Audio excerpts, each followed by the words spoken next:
In 2007, astronomers spotted a massive 54-ton asteroid roaming space relatively close to our planet. But later they lost track of it. That's why the space rock was declared a lost asteroid. Almost 2 decades have passed since then. And in November 2023, a report claimed that the lost asteroid, aka 2007 FT3, might hit Earth in 2024. Such news sounds ominous. But how true is it? Well, NASA disagrees. The U.S. Space Agency has refuted the worrying claims. This statement was issued in response to the announcement that there was a 1 in 11.5 million chance of the asteroid striking our planet on the 5th of October, 2024. The Space Agency states that at any time in the next century, there are no known asteroids that could pose an impact threat to Earth. NASA and other space agencies are watching the skies nonstop, determined to find, track, and categorize asteroids and NEOs near-Earth objects. Hundreds of millions of rocks orbit the Sun within the asteroid belt between Mars and Jupiter. But only some of them come relatively close to Earth. NASA classifies asteroids orbiting within 30 million miles of our planet as near-Earth objects. Inside this group, there are particularly worrisome objects. Those are so large and orbit so closely to our home planet that they might turn into a real threat to the world should a direct collision occur. Luckily, the larger an asteroid is, the easier it is for our planetary defense experts to find it. The orbits of the largest space rocks around the Sun are normally well known and determined for years and even decades. At the moment, NASA is keeping a close eye on an asteroid named Bennu. It's a fairly large space object reaching 1,610 feet across. It might smash into our planet in 159 years. According to experts, the asteroid, which was first spotted in 1999, is quite likely to drift into the orbit of our planet. If it happens, it might collide with Earth by the 24th of September 2182. Asteroid Bennu is thought to be taller than the Empire State Building. If it hits our planet, the collision will release 1,200 megatons of energy. That's an enormous amount of energy that nothing built on Earth could produce. But even though Bennu's chances of colliding with Earth are quite low at the moment, the space rock has still been categorized as a potentially hazardous asteroid. All because it might come as close as 4.65 million miles from Earth. That's the reason why it's also classified as a near-Earth object. Asteroid 99942 Apophis, also known under the dramatic name of the God of Chaos, is another space body we'd better watch out for. It's a near-Earth object about 1,100 feet across. It was discovered in 2004, and at first it was identified as one of the most dangerous asteroids ever detected. Apophis gained notoriety very fast. It was believed to pose a serious threat to Earth. Experts predicted that it would come uncomfortably close to our planet in 2029. Luckily, after a more careful examination of Apophis and its orbit, astronomers concluded that there was no risk of the asteroid colliding with our planet for at least a century.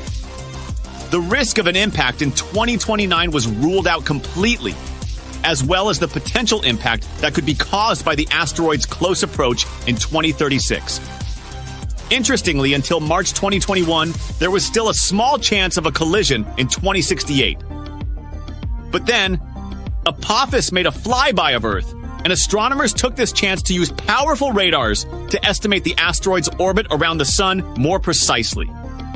This allowed them to rule out any impact risk for at least the next 100 years. If an asteroid like Apophis hits Earth, we will be destroyed. Massive earthquakes will strike, and tsunamis will flood everything. Apophis is a billion-year-old celestial body that has been in the solar system since its inception. So you might be thinking, well, how likely is it that this giant space stone will collide with our planet in 2029? Well, let's find out, shall we? Apophis is a big, bad asteroid discovered in 2004 by the Kitt Peak National Observatory in Arizona. Since then, it has proudly held the title of one of the most dangerous asteroids ever located. It's around 1,100 feet wide, which is a bit bigger than the Empire State Building and the Eiffel Tower. Because of how scary it is, It was named Apophis, like the Egyptian immortal creature that was considered to bring eternal darkness and destruction to Earth. Oh boy. In 2021, researchers had a once-in-a-lifetime opportunity to study this floating rock when it passed near our planet, and we'll come back to that in a minute. Now, some scientists say that there is a small chance of Apophis hitting the Earth on Friday, April 13, 2029. The Yarkovsky effect is to blame for this, since it can slightly nudge this space rock towards Earth. This effect originates from the uneven emission of thermal photons from a rotating celestial object, resulting in a fascinating force exerted upon it in space. These emitted photons possess momentum and play a pivotal role in shaping the dynamics of the body. The asteroid has two sides, light and dark, just like the Moon. The light side faces the Sun and is warmer than the dark side. But the thing also turns, so the sides constantly change direction and temperature. This change could be detrimental because it slightly pushes Apophis toward Earth. Unfortunately, nobody knows how the Yarkovsky effect will influence the asteroid's path.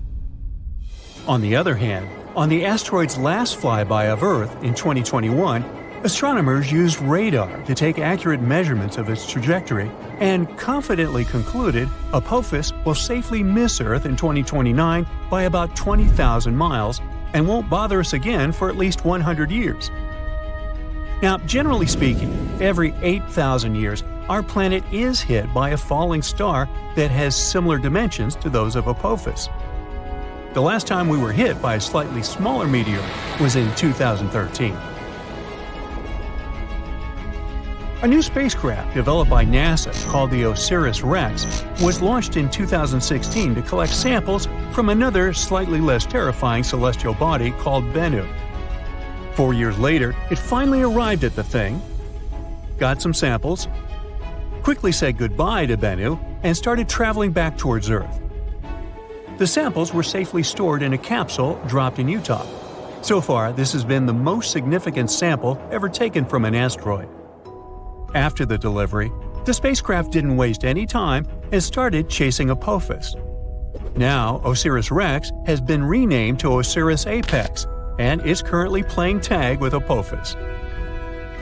With some luck, on the 2nd of April 2029, when the asteroid zips close by Earth, the spacecraft will reach Apophis and land on it. It will stay on Apophis for 18 months, collecting valuable information and taking thousands of pictures. The asteroid will be monitored with the help of powerful telescopes. At some point, Apophis will get too close to the Sun, and then all the monitoring work will be on Osiris's apex back. If you live in Europe, West Asia, or Africa, you're one of those lucky people who will have a once-in-a-lifetime opportunity to see Apophis with the unaided eye. It'll be visible in the sky in these regions in 2029, and those who have telescopes will be able to spot it once again in 2036. Osiris-Apex will experience some problems because the asteroid has a thick crust, and the spacecraft won't be able to collect data as easily as it did with Bennu. Osiris-Apex has a unique thruster that will blow all the dust from Apophis while landing. This will be a perfect chance to analyze the surface of the asteroid to see what it's made of. The craft will spend 1.5 years mapping the asteroid, trying to detect changes in its shape. All this research will show how the celestial body is likely to move so we can better design plans to protect Earth from such things. In 2025, NASA is also going to launch the mission Apophis Pathfinder, and it will be the first spaceship to ever touch this asteroid. It will land approximately a year after its launch. Also, NASA has proposed sending a swarm of tiny craft into space to help humanity develop effective protective tactics against asteroid strikes. We know that Apophis originated in the primary asteroid belt between Mars and Jupiter. In the past million years, this celestial body has changed its path because of the considerable influence of Jupiter's gravitation. Now it seems like it favors the Sun more, meaning this asteroid will come very close to Earth. That's why it's classified as a near-Earth celestial body. A lot of tests and research have been done to find a way to deal with asteroids. Some solutions include drilling and detonating the space body from inside, or testing new technologies, like attaching rockets to it and trying to steer it away from Earth. We can also hit it with something moving at high speeds to make it change its course. Apophis is an S-type asteroid made of rocks and minerals like iron and nickel, and is shaped like a peanut. It can tell us a lot about the past and possibly the future. Sampling this space object could reveal how life on Earth began and how plants appeared. There are many theories that suggest that water arrived on our planet on an asteroid or a comet. Asteroids are like priceless time capsules.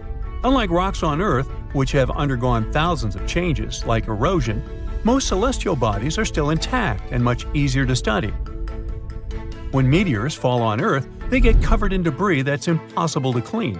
That's why studying Apophis while it's still in space is so important. Also, some asteroids are made of precious metals like platinum. Right now, we have a high demand for metals that we use in production, and mining metals on Earth is quite tricky. Just one large meteor might have iron, nickel, gold, and platinum that could last us millions of years.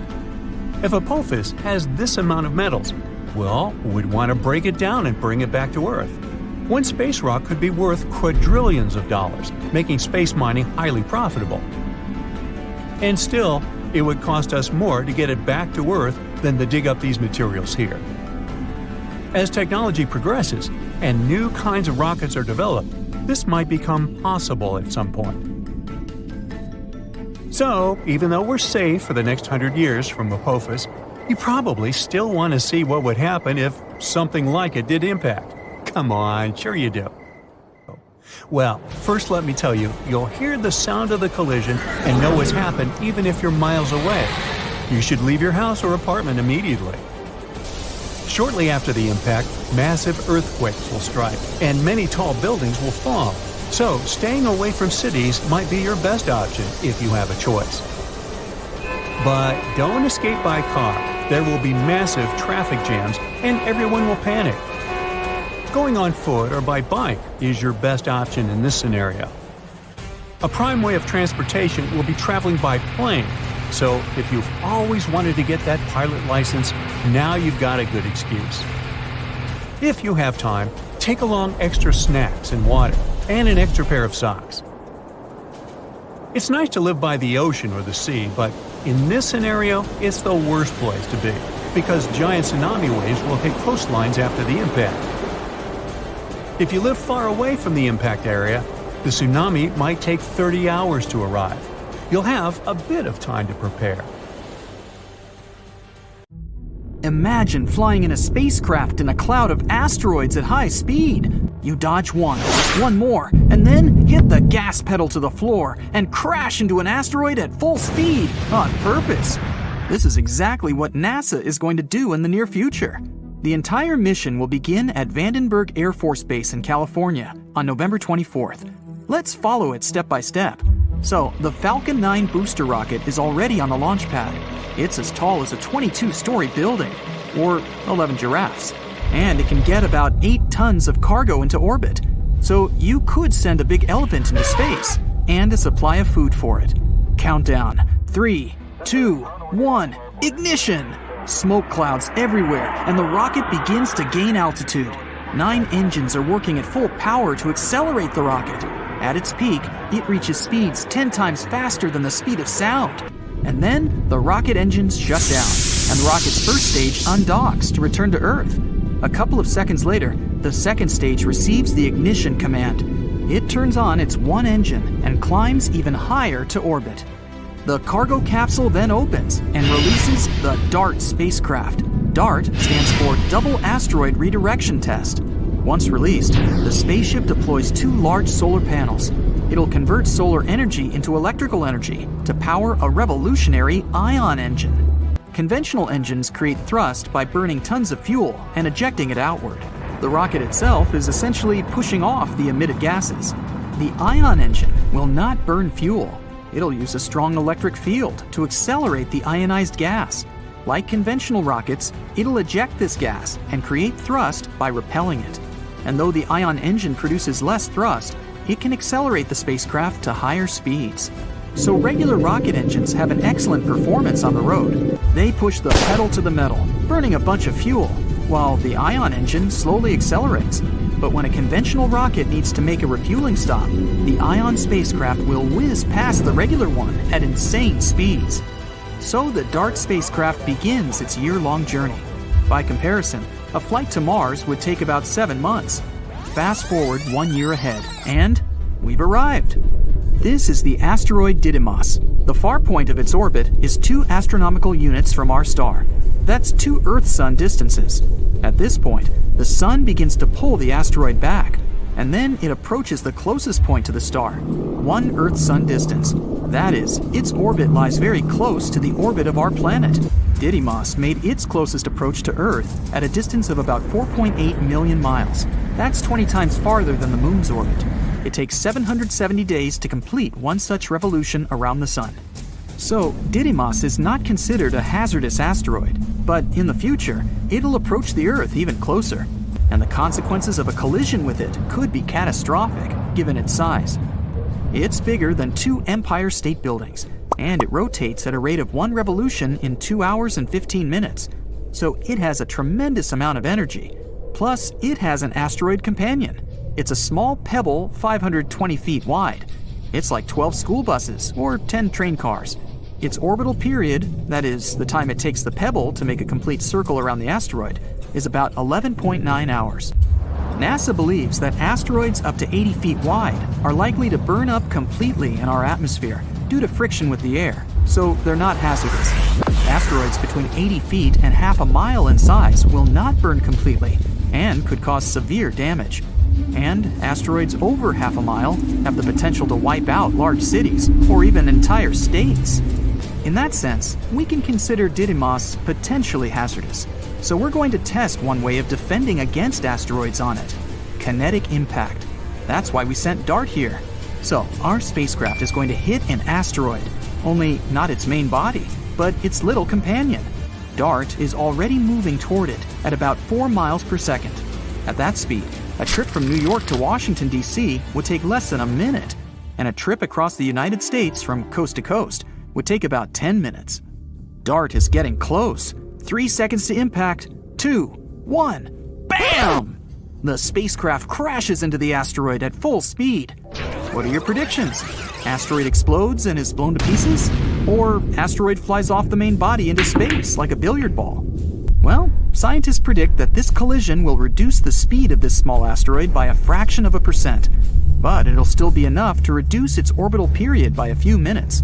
Then our telescopes on Earth will be able to study the effects of the collision in more detail. And to learn even more, we'll send another spacecraft to Didymos on another mission. This is Hera. It'll be launched in 2024 and is scheduled to arrive at Didymos around 2027. This spacecraft will carry a bunch of research equipment to assess the collision damage done by DART. When it arrives, Hera will take many pictures of the small asteroid, including a fresh impact crater. Hera will also be carrying 2 CubeSats. These are miniature space probes, smaller than a shoebox. It'll launch these mini satellites, and they will make an even closer approach to the asteroid. They will study this space rock for 3 to 6 months. At the end of the mission, one of them will attempt to land on the asteroid's surface to learn even more about its composition and internal structure. It's also possible Hera will carry a mini impactor. This thing will have to make another impact on the asteroid. Then scientists will be able to evaluate the difference in impacts with a large spacecraft and a small one, and understand how we can defend against asteroids in the future. In theory, we don't need to send a giant rocket to a dangerous asteroid to destroy it. A single strike might be enough to shift the trajectory of the asteroid slightly. On a cosmic scale, changing the trajectory, even by a fraction, would dramatically change the asteroid's finish point. But kinetic impact is not the only way to deal with hazardous asteroids. Check out the gravity tractor. For this technique, we need to send a spacecraft toward the asteroid too. Only it won't crash into it. It'll have to go into its orbit. Any asteroid has a force of attraction, and it'll pull the spacecraft toward it. But the spacecraft's engines will keep it at the same altitude, so the asteroid itself will start attracting to the spacecraft. This method is reliable enough, but it takes a long time. And it'll only work if we detect a potentially hazardous asteroid many years before it arrives at Earth. We should have enough time to send a spacecraft to the asteroid and then carry out an asteroid tractor technique. The other option is a laser. When an asteroid is found, we need to aim a powerful laser beam at it. It'll heat up a certain point on the asteroid, causing the material there to evaporate. This is where physics comes into play. The material on the asteroid evaporates upwards. It makes the asteroid itself move downward. Just like our rocket engines work, the burning fuel is ejected one way and the spacecraft moves the other. We can also use solar power instead of lasers. To do that, we need to build a big space station, which would be equipped with a lot of magnifying glasses. Have you ever tried to burn letters on a wooden surface with a magnifying glass? Well, we'd be doing the same thing, but with an asteroid. The space station will have to focus lots of the sun's rays into one point on the asteroid. Again, the material evaporates because of the high temperature, and this causes the asteroid to change its trajectory slightly so that it flies past our planet. How about foil? That's right, we can avoid a collision with an asteroid by using ordinary foil. We would have to wrap the asteroid in the same reflective material. Then the asteroid won't absorb the sun's rays, but will instead reflect them. This creates a little pressure on the surface of the asteroid. It's as if the sun's rays are pushing the asteroid, and it'll be able to change its trajectory. And not the most obvious but reliable option is conventional rocket engines. We can put several powerful engines on the asteroid. This would create thrust and change the trajectory of the asteroid. And if there are enough engines, we can even take control of the asteroid. So when a bigger space rock appears on the horizon, we'll turn on our engines and point the asteroid straight at it. Such a collision can completely destroy even a very large asteroid. And it would make for one epic light show. Asteroids flying around is sometimes like a fierce game of dodgeball, where you never know when some of them can go in your direction. So we can just track the situation and hope for the best. To figure out the risk, scientists from different organizations have to study the positions and paths of the asteroids that come close to our planet, especially those that are at least 0.6 miles wide. And the good news is that none of these asteroids will probably hit us for at least the next 1,000 years. Phew! To give us an idea of their power, scientists did an experiment to simulate the impact of such a gigantic asteroid. The energy released from the collision would be a mind-blowing 100,000 megatons. That's like detonating 15,000 tons of dynamite. Also, if such a big asteroid hit us, Earth would cool down significantly because of all that debris that would go into the atmosphere and block sunlight. Plants wouldn't be able to get their fuel in this case, so we'd all be in trouble, both humans and animals. Thankfully, such mammoth asteroid impacts are quite rare. The larger an asteroid, the longer it takes it to collide with Earth. For example, it's estimated that asteroids with diameters of at least 0.6 miles strike our planet about once every 700,000 years. And if we're talking about even bigger ones that are 3 miles wide, well, those are predicted to come crashing down only once every 30 million years. Yay! But hold on. Don't get too relaxed just yet. Astronomers focus on really large asteroids because those are the ones that can kinda doom our planet if they hit us. Yep, you got it right. In a dinosaur kind of way. Even if one of them didn't erase us completely, the damage would still be enormous. So, there are still some asteroids wandering around that we need to keep an eye on to see how they might evolve over time. Scientists have a model of tracking them where they focus on the parts of an asteroid's path that come close to our planet to see if the space rock poses a risk to us. And it seems there might be one asteroid, 7482, 1994 PC1, 3,600 feet in diameter that might pose some danger. It's supposed to come closer to our planet in the next 1,000 years. And when I say risky, it means there's a 0.0151% chance of it coming within one Earth-Moon distance. It already passed by us in 2022, but we were lucky because it was far enough 1.2 million miles. I'd say we can relax when it comes to asteroid scenarios. For now. Asteroids slamming into Earth would be new for humankind, but not for the planet itself. As I said, there weren't many of those big ones, but they still had enormous consequences. The first one that comes to most people's minds is, of course, the dinosaur asteroid as big as a mountain that struck our home planet around 66 million years ago, near Mexico's Yucatan Peninsula. It was chaotic. Global firestorms and tsunamis were all over the place.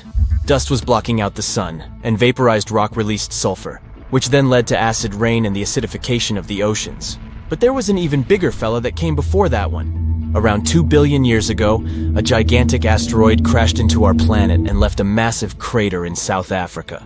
The one we know today as the Redefort crater. And it seems this asteroid might have been even bigger than we all originally thought. Twice as wide as the space rock that erased dinosaurs. The Redefort crater is confirmed to be the biggest visible crater on Earth, with a diameter of about 99 miles. It used to be even bigger when it first formed, though. Maybe even 155 to 174 miles across. It's hard to figure out its true size because the crater has been eroding for the past 2 billion years. Think of it like slicing off layers from the rim of a bowl. The diameter gets smaller with each slice. When the asteroid, 7 to 5 miles wide, that wiped away dinosaurs hit Earth about 66 million years ago, it caused massive destruction. Forest fires, acid rain, tsunamis, and so much ash and dust that it changed Earth's climate. This all made about 75% of life on our planet extinct. The asteroid that created the Redefort crater was not only bigger, but it also traveled at a higher speed, which means the consequences there would have been even worse. But it happened a long time ago, and living beings were different back then. Maybe it was some bacteria that didn't even notice that something unusual was happening. Earth is not the only one. Lots of impacts have happened across our solar system too. For example, in our close neighborhood. Yup, moving to Mercury and its massive crater called the Caloris Basin. It measures about 950 miles across, which is more than the state of Texas. There's a ring of towering mountains around the crater which makes it look even more impressive. You can see different colors in the mosaic image of the Caloris Basin. They tell us more about the geology of the basin. The orange parts represent lava that once flooded the basin. These lava flows covered the original surface and added this specific orange hue.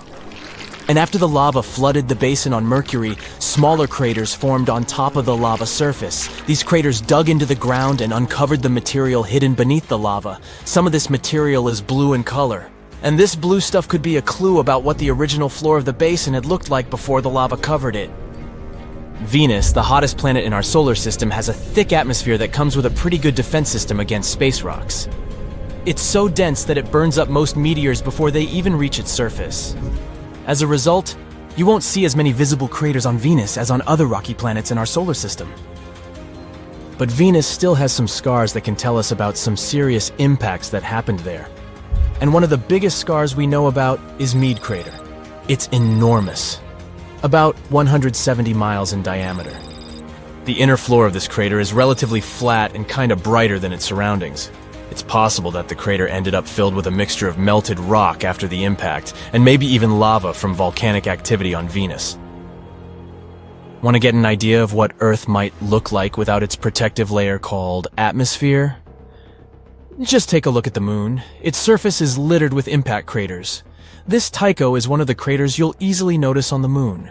When you look at the full moon, you can spot it as a distinct circle with bright rays that radiate outward, slightly off-center on the lower left side of the moon. This crater, 53 miles wide, has a beautiful central peak in the middle that's topped with an intriguing boulder. The size of this boulder is impressive. It would fill about half of a typical city block here on Earth. When talking about craters, we definitely can't leave out Mars.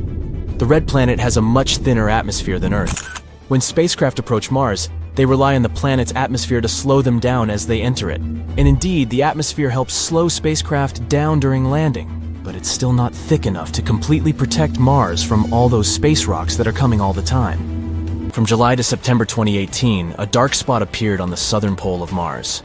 It consists of two distinct patterns. A theory says that the bigger, lighter-colored blast pattern can be the result of an impact shock wave scouring the ice surface. The impact generated winds that spread out and scoured the ice.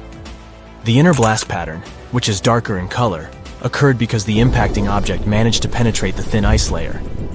As it hit the surface, it sent dark sand and debris flying in all directions. Asteroids aren't as rare on our planet as we may think. About 17,000 of them visit us every year. You've probably seen at least one in your life. For example, if you've seen a shooting star. They leave these bright tails behind them as they pass through Earth's atmosphere. Of course, they only look beautiful in the sky. If they reach the ground, the consequences would be catastrophic. Luckily for us, most of them explode 30 to 50 miles above the surface. Their mass is too small for them to withstand such a journey to the end, so most of them remain harmless to us. But we shouldn't underestimate them. Let's start with the smallest ones. 1 to 3 foot high asteroids are about the size of a person. They're too small to cause any real damage. Most often they explode in the atmosphere without even reaching its lower layers. But at the same time, they splash up tons of energy over the surface every time. 13 to 15 foot asteroids, the height of giraffes and mammoths. These larger meteorites come to us less often, once a year and a half. Like the previous ones, they, fortunately, don't pose a serious threat, but they splash out much more energy. 30 feet, the height of a 3 to 4 story building. They visit us once every 10 years, and now we're talking seriously. It throws out a wave that could demolish an entire city. I think you understand how catastrophic the consequences would be if this asteroid touched Earth. 65 feet, multi-story building. They like to visit Earth once every 60 to 70 years. Good news, it explodes at 12 miles above the ground. Its released energy could destroy an entire region if it touched the ground. Bad news, such an asteroid has already visited us recently, and the consequences were pretty rough. It all happened in a city called Chelyabinsk. On February 15, 2013, at about 9:20 a.m. local time, the giant slowed down in the Earth's atmosphere and then broke up into small pieces at 14.5 miles above the Earth. These pieces then flew in different directions. It shattered the windows all over the city and damaged many buildings, including people's houses, schools, and others. It took a while to repair everything, and the scale of this destruction was quite serious. As a result, there were 1,615 injured. But fortunately, no casualties. At least we're safe for the time being. The next such asteroid may come to us only in the 2070s or 80s, and no one knows where exactly it wants to land. Now let's move on. 300 feet. This is the height of the Statue of Liberty together with the pedestal. Such a giant can be seen every 4,500 years, and this is the first asteroid on our list that may literally crash into Earth. The consequences are disastrous. Not only may it demolish an entire city, but it can also set fire to neighboring areas. Well, some people even witnessed such a meteorite land on our planet. The notorious Tunguska meteorite is the biggest asteroid disaster that people have ever seen. It all happened on June 30th, 1908 in eastern Siberia.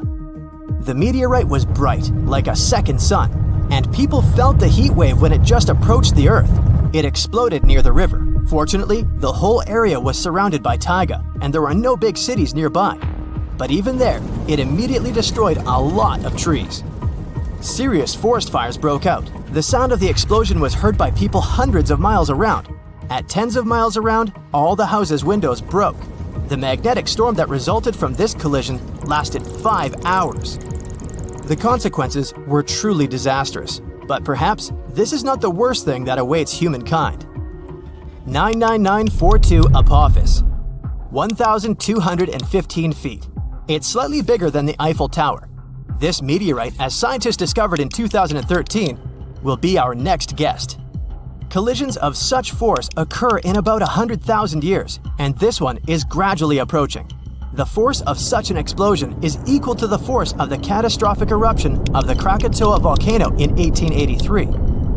This eruption is considered one of the most destructive in history. It caused a terrible tsunami. 165 cities and settlements were completely destroyed, and another 132 were seriously damaged. People all around the globe could feel the consequences of this eruption, at least to some degree. Such an asteroid could leave a 3.5-mile crater, and this is one we'll face in the distant future.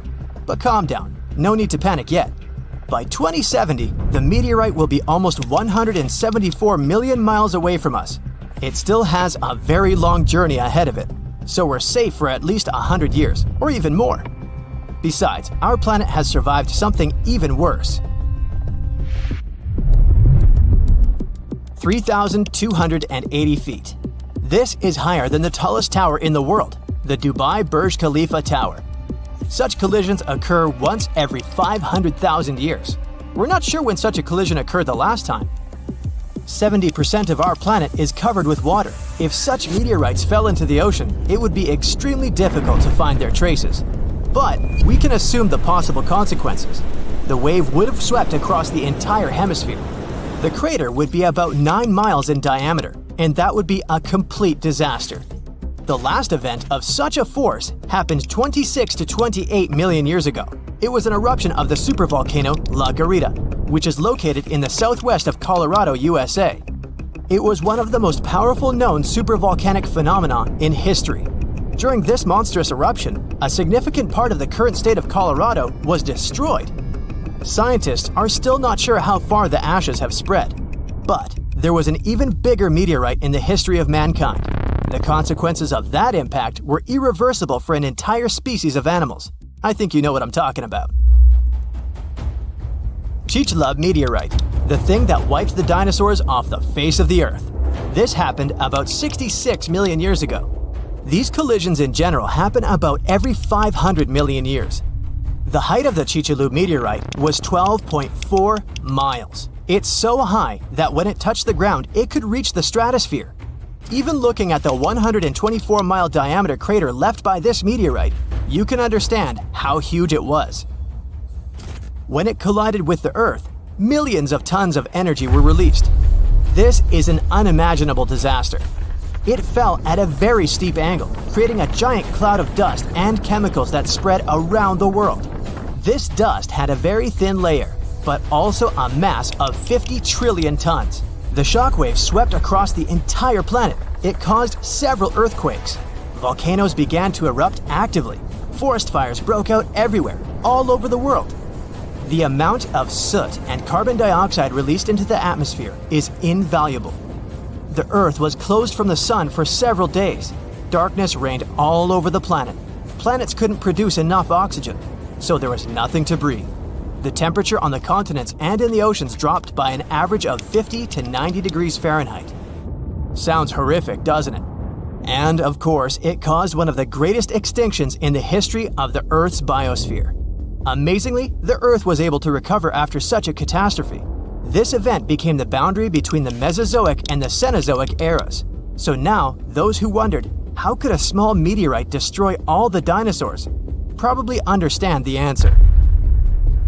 Perhaps the largest collision in the history of our entire planet was not a collision with a meteorite, but with an entire planet. This happened many, many billions of years ago.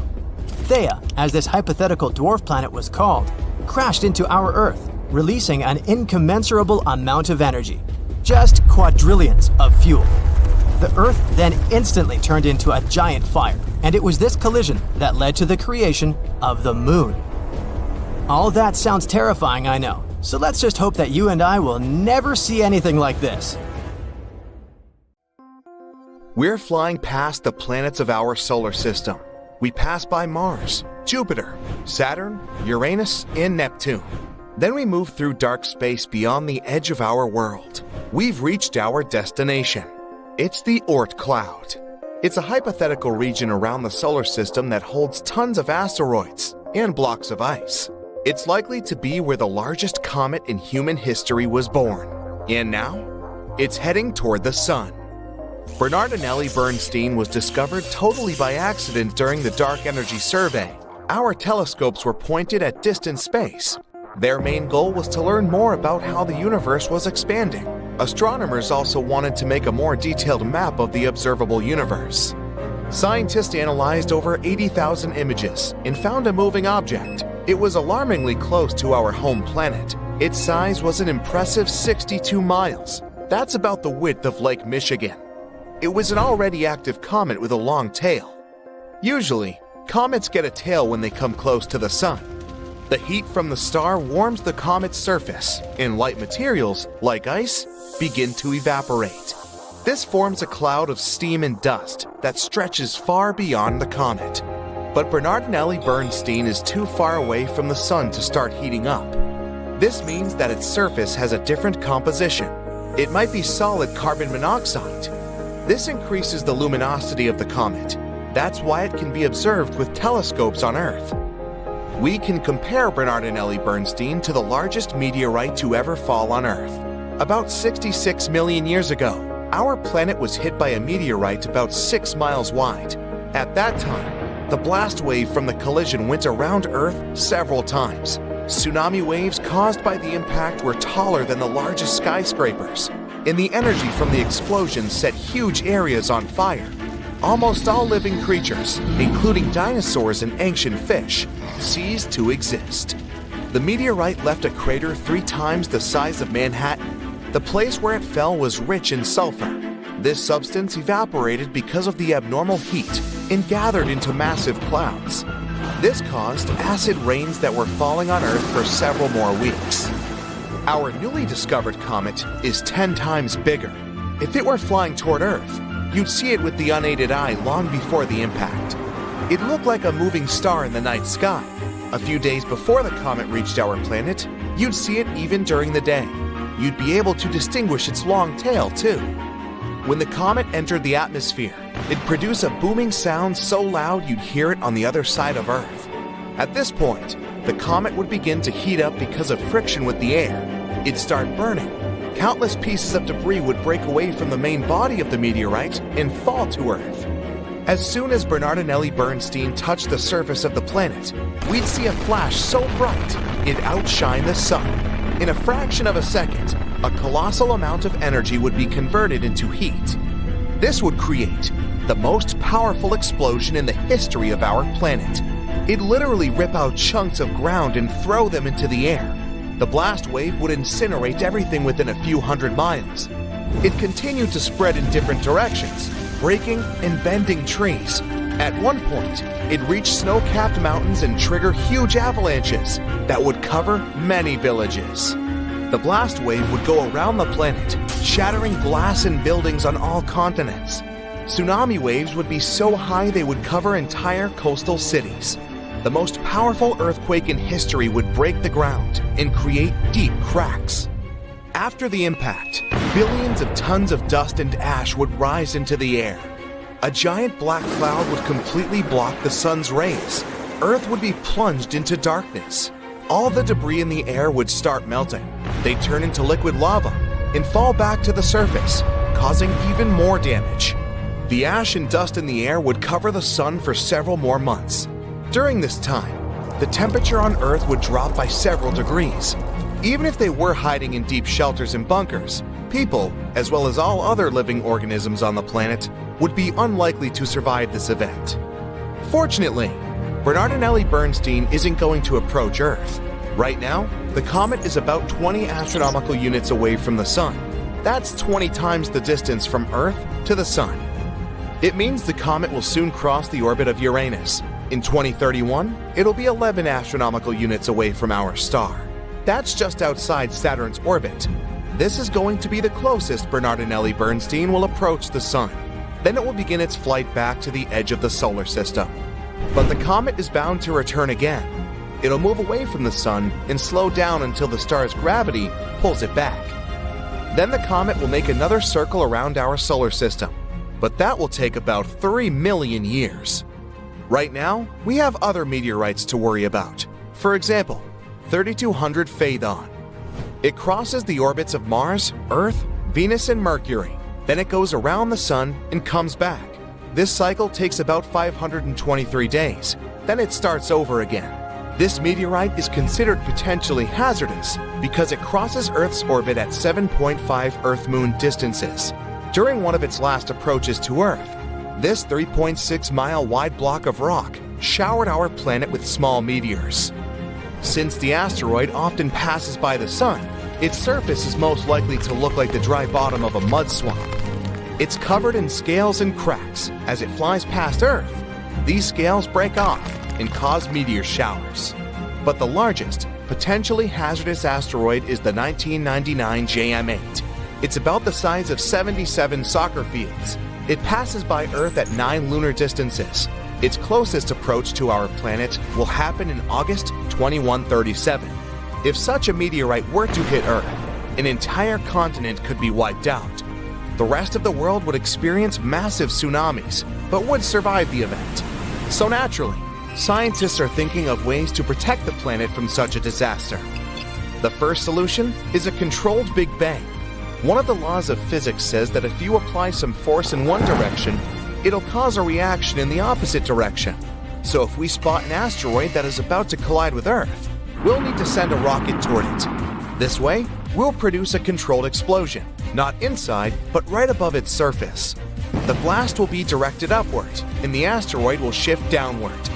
Even this tiny shift would be enough to change the trajectory of the asteroid, and then it'll fly past Earth. Another way is to send a heavy object, like a spaceship, toward the space body.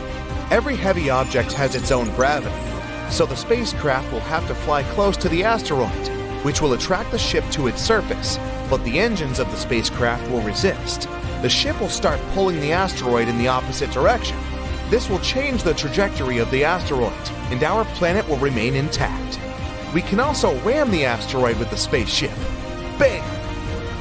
Or we could build a space station, like the ISS.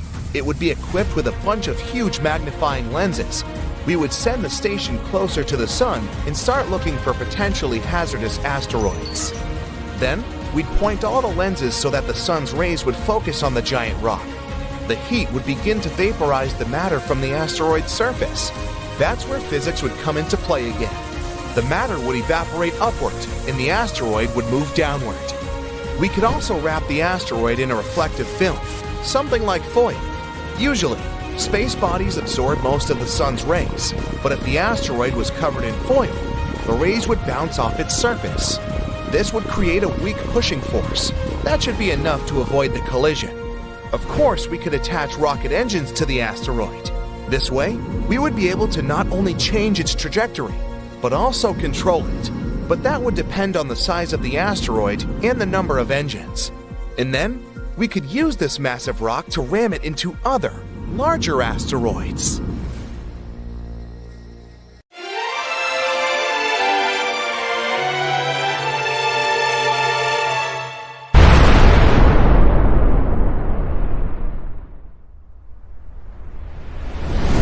Tiny critters to colossal creatures, all animals are trying to escape from a wall of fire moving in their direction.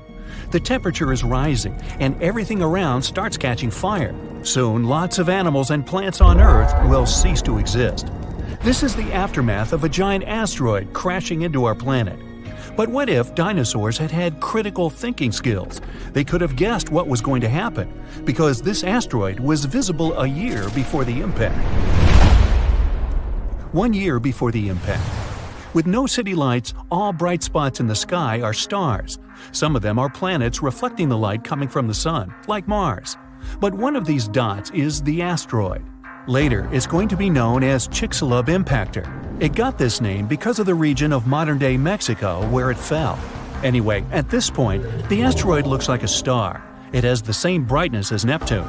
You could even have photographed it with a high-quality camera. If only dinosaurs had thumbs.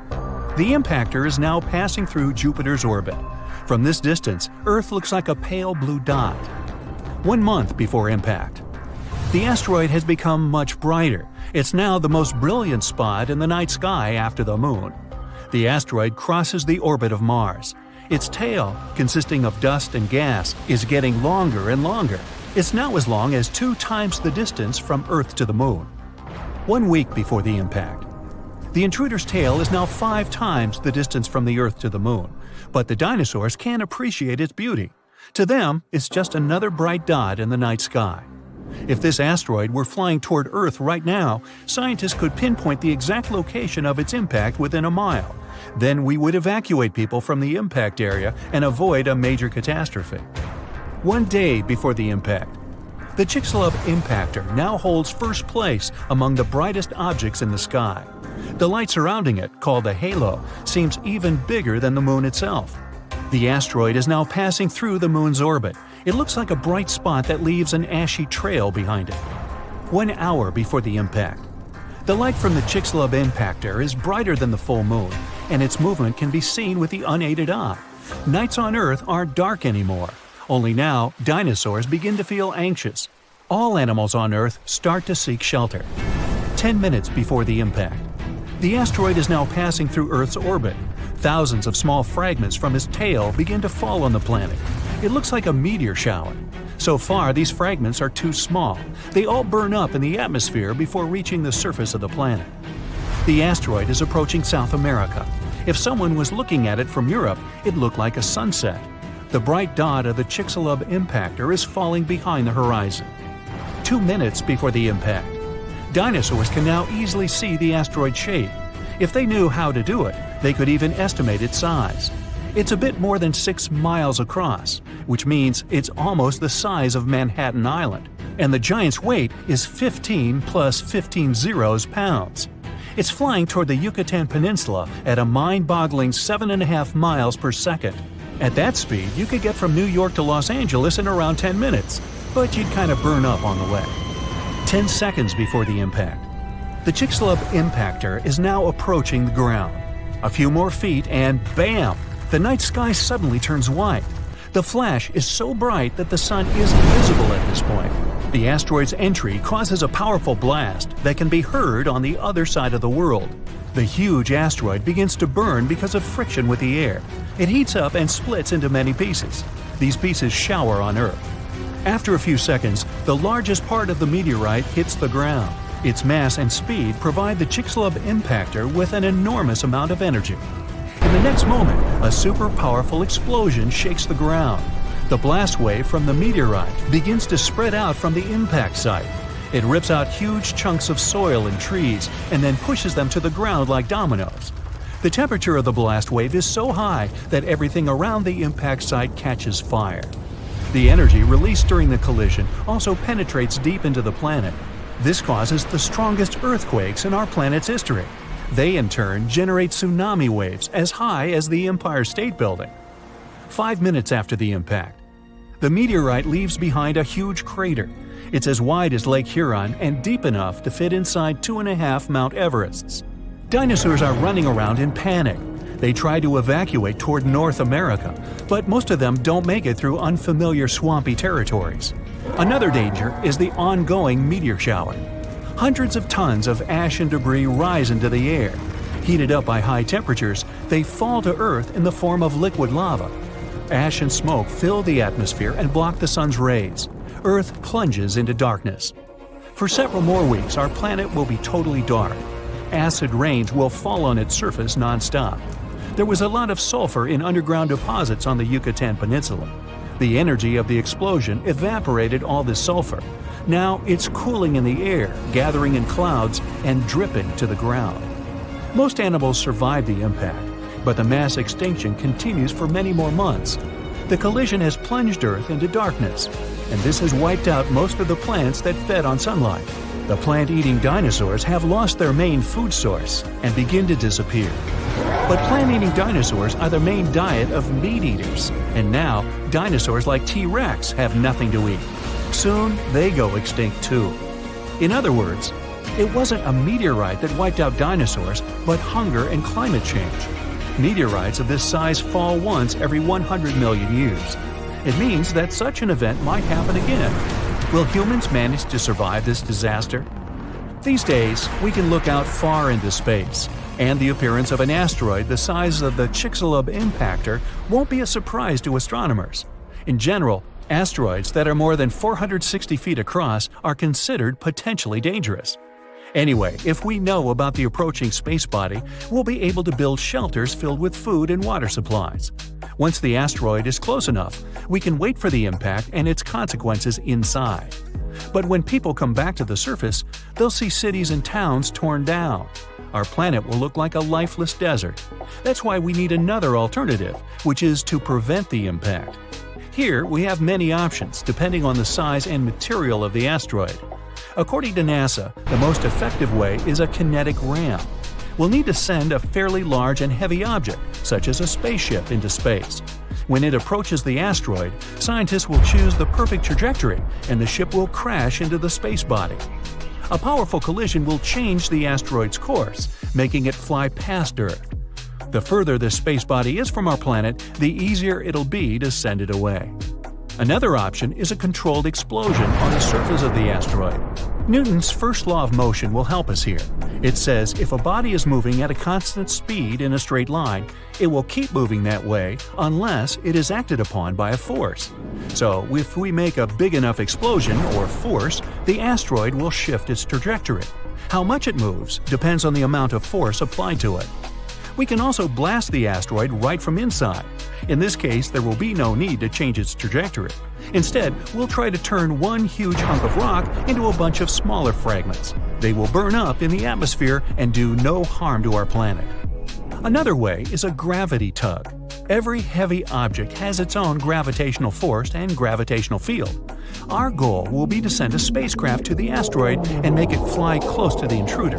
The asteroid will attract the spaceship, but its engines will resist. As a result, the ship will slowly but surely pull the asteroid toward itself.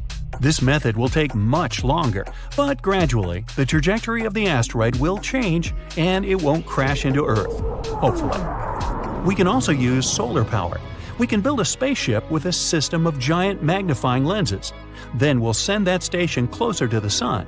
When we spot an asteroid, we'll point the lens in its direction and focus the beam on the space body. The heat from the Sun will cause the asteroid's material to evaporate. Eventually, this will make the intruder change its trajectory. You look up and see a bright orange flash in the sky.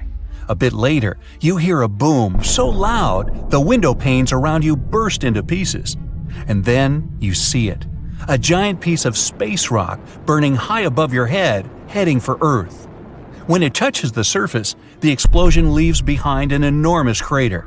It's 12 miles deep and as wide as Lake Michigan. After that, 3/4 of all living organisms on our planet are on the edge of survival. This event took place about 66 million years ago, and the bright flash in the sky was the very asteroid that wiped out the dinosaurs.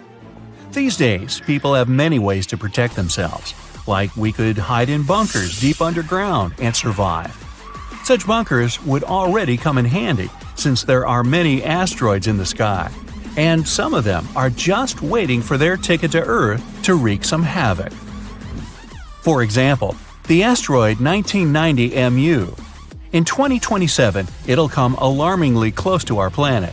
Many people fear that Earth's gravitational pull will trap the rock, which is the size of 2 Brooklyn bridges.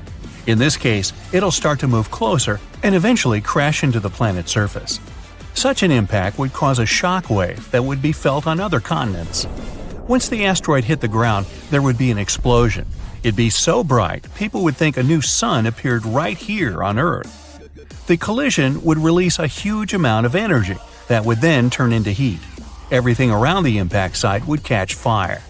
And if the asteroid fell in the water, it would cause tsunami waves higher than the Empire State Building.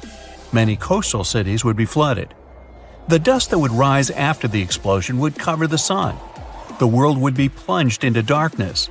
If the dust stayed in the air long enough, the climate on the planet would change and Earth would start to freeze. If you think such a small meteorite can't cause serious damage, look at the Chicxulub meteor. It hit the Earth in the winter of 2013. When the space rock entered the atmosphere, people miles away heard a loud bang. The brightly burning object was approaching the surface at about 11 miles per second. Halfway through the flight, it split into several pieces. This caused several stronger shock waves. When the meteorites hit the ground, it caused a major earthquake, and the aftershock from the explosions shattered the windows of 5,000 buildings. People in 6 cities around the crash site felt the aftereffects of the fall, and this meteorite was only 60 feet wide. Fortunately, the asteroid 1990 MU will move past our planet. We'll be safe. Whew! But the next asteroid to approach Earth is going to be 3 miles wide. It's called 3122 Florence. If this giant hit our planet, it could wipe entire continents off the face of the Earth. In 2017, this space rock got awfully close to us. It could be seen in the sky even with a small telescope. Now, the next asteroid is the biggest one to worry about, 1999 JM8. It's about as wide as Manhattan, and it has an unnerving habit of approaching Earth a bit too close for everyone's liking. A small asteroid named 2020 VT4 got closer to our planet than all others have ever done. In November 2020, it flew over the Pacific Ocean at an altitude a bit smaller than the distance from Los Angeles to Las Vegas. That space rock was about the size of a big car. If it did make it to Earth's atmosphere, it would burn up completely before touching the ground. Falling asteroids and meteorites aren't uncommon on our planet. Luckily, most of them burst into flames and burn up before they enter the atmosphere. Mars is to blame for such frequent meteor showers. The planet isn't far from the main asteroid belt in the solar system. Sometimes, the gravitational pull of the red planet grabs asteroids from there. Then, Mars spins them around and flings them in our direction, just like a slingshot. So, Mars is a bully. Good thing we're protected by Jupiter.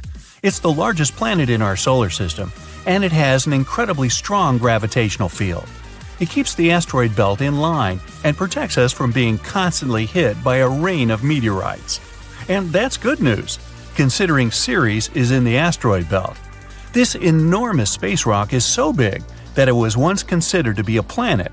Then, for many years, scientists called Ceres an asteroid. But in 2006, it was finally classified as a dwarf planet.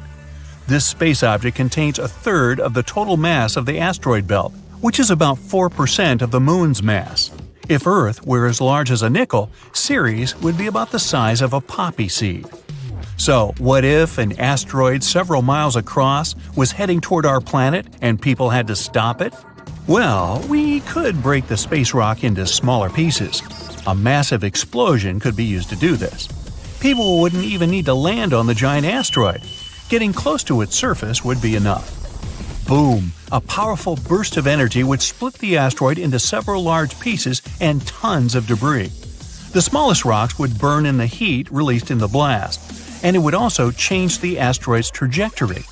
The larger fragments would burn up while entering the atmosphere.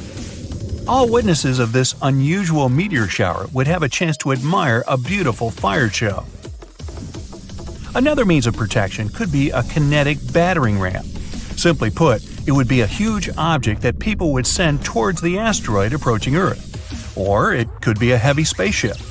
This is the method scientists produced to prevent the asteroid Apophis from falling to Earth. This guy is 1,200 feet across and often passes by our planet, coming as close as 19,000 miles above Earth's surface. The asteroid is going to pass close to our planet again in 2029, and there is a possibility that in 3036 it might crash into the Earth.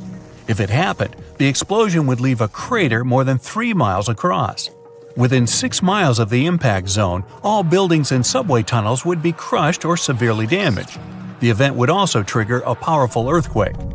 In the area of 30 miles away from the crater, car windows and window panes in houses would be shattered. And 75 miles away from the impact site, the earthquake would move furniture and buildings. One way to stop such a catastrophe is to build a heavy spaceship. It would take off from Earth, speed up, and then ram into the asteroid with great force.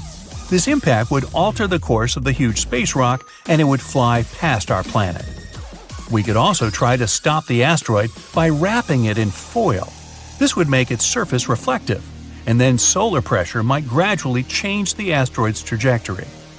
Another alternative is using the gravitational tug.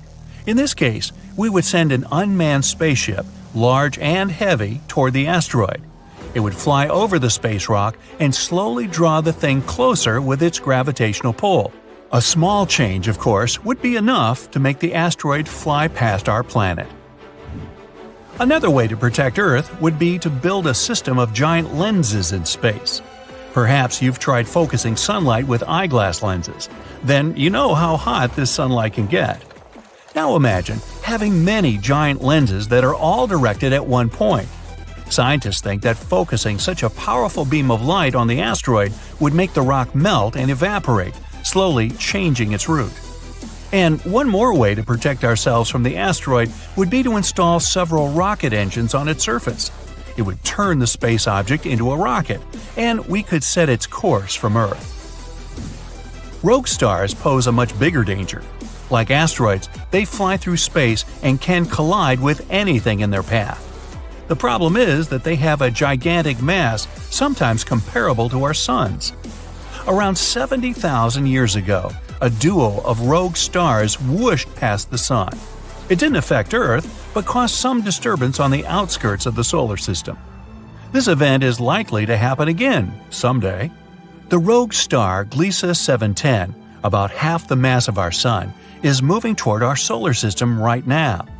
There's a possibility that it'll begin to grab asteroids from the outer asteroid belt and toss them at us. And then, rare meteor showers you can observe these days will become a regular occurrence. But right now, this rogue star is extremely far from our world, and there's a bigger chance that it'll pass by without affecting our peaceful existence. The problem with that asteroid that destroyed dinosaurs was not that it fell, but where it fell.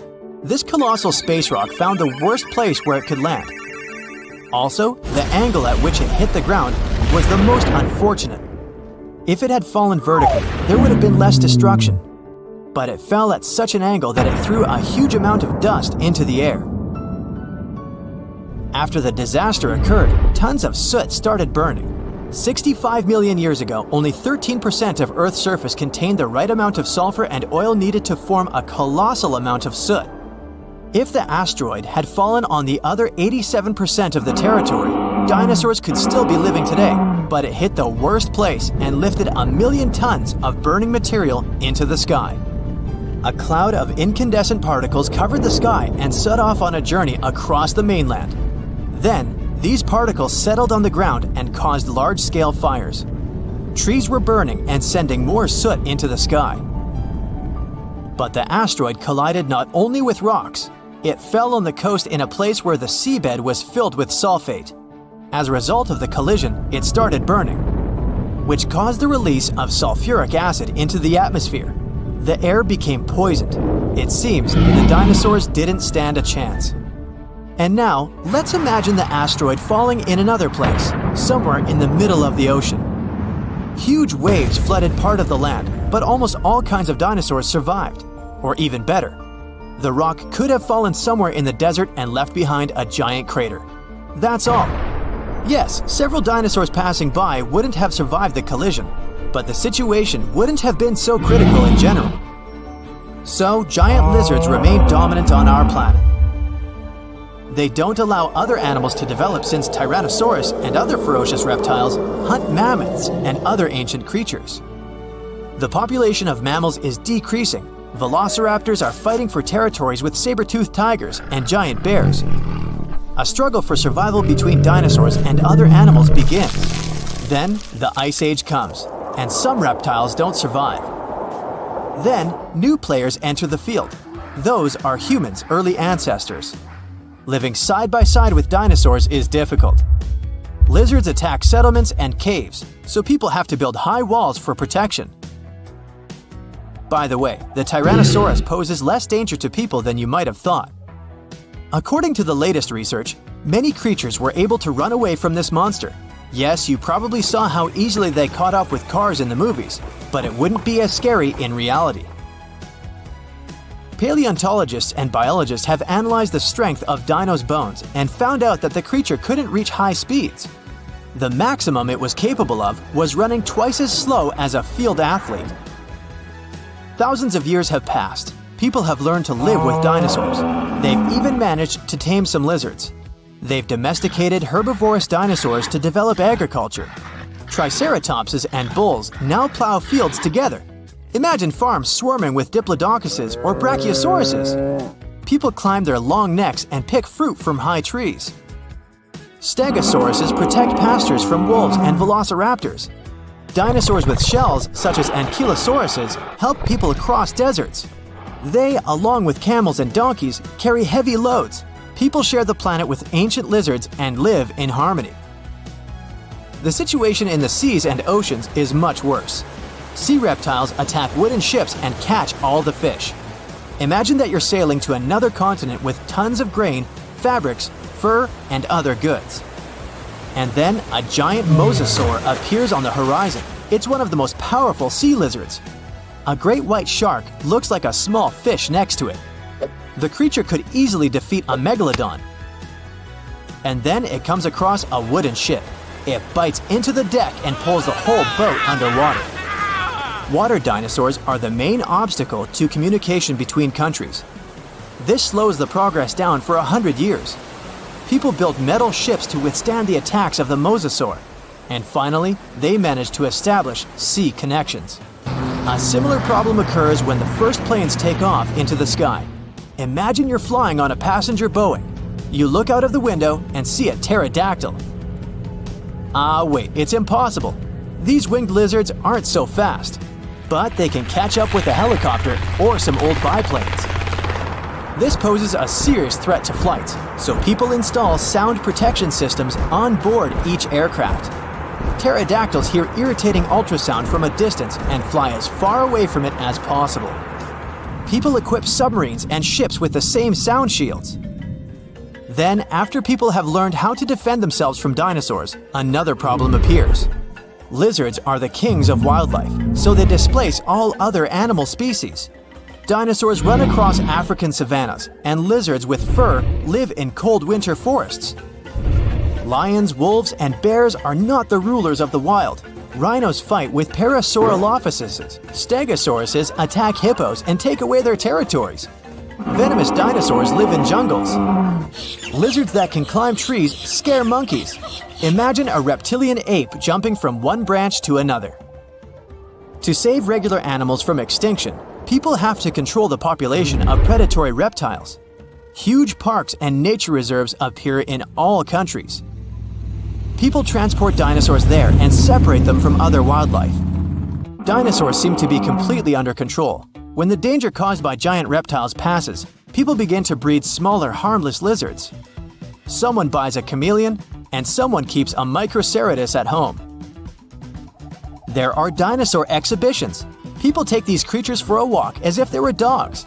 Some people take selfies with reptiles, go shopping, and sit in cafes with small lizards. Dinosaurs aren't formidable now. They're kinda cute. People ride horses, camels, Parasaurolophuses, and Pachycephalosauruses. Of course, many have tried to tame velociraptors, but failed. Those are dangerous reptiles and they don't know how to obey. Taming them is almost as difficult as taming an alligator. But dogs and cats are still more popular because they're more intelligent. The brain of a dinosaur is almost the same as that of a chicken. But who knows, if they had lived to this day, perhaps they would have evolved into smarter creatures. Just imagine if dinos were intelligent. In this case, people would have a big problem. Some scientists think that even if a meteorite hadn't destroyed the dinosaurs, they wouldn't have survived to this day. They needed to carry their own colossal weight at all times. It was an enormous load on their bones and joints. Most dinosaurs wouldn't have been able to survive the Ice Age with such characteristics, but smaller lizards might have succeeded. Fast and agile dinosaurs, such as velociraptors and Pachycephalosauruses, would have survived, but in what form? Could dinosaurs have already evolved into something else? Look at the good old chicken. Many scientists believe it's a direct descendant of the formidable Tyrannosaurus. Somewhere deep inside the bird's DNA, there are genes that the dinosaur had. Yep, it's hard to believe, but look at the chicken's body structure and how it walks. Remove the plumage, cover the creature with scales, and give it toothy jaws instead of a beak. And now, you have a mini T-Rex in the coop. And by the way, not only chickens might be the relatives of giant lizards, many birds are dinosaurs' living descendants. Surprisingly, alligators, snakes, crocodiles, and monitor lizards are not as close to ancient reptiles as pelicans, storks, and other flying creatures. Over millions of years of evolution, the paws of dinosaurs turned into wings, and toothy elongated jaws ended up as beaks. The genetics of birds is the key to understanding dinosaurs. Pelicans are similar to pterodactyls, ostriches to velociraptors. Perhaps many other animals also share some genes with ancient lizards. If the meteorite hadn't fallen, all dinosaurs would have evolved into completely different, unusual creatures. Scientists want to carefully study the DNA of birds and try to reverse evolution with the help of genetic engineering. They hope to breed dinosaurs out of eggs one day. But to do this, they need to find a specific genome that hasn't changed over tens of millions of years. It hides in the DNA, and it's not so easy to find it and extract it. Do you think we will see powerful reptiles by 2050? Uh-oh. Something is nearing the surface of the planet. It looks like a fireball, hurtling closer and closer at a truly incredible speed. Soon, it becomes obvious that the collision is inevitable.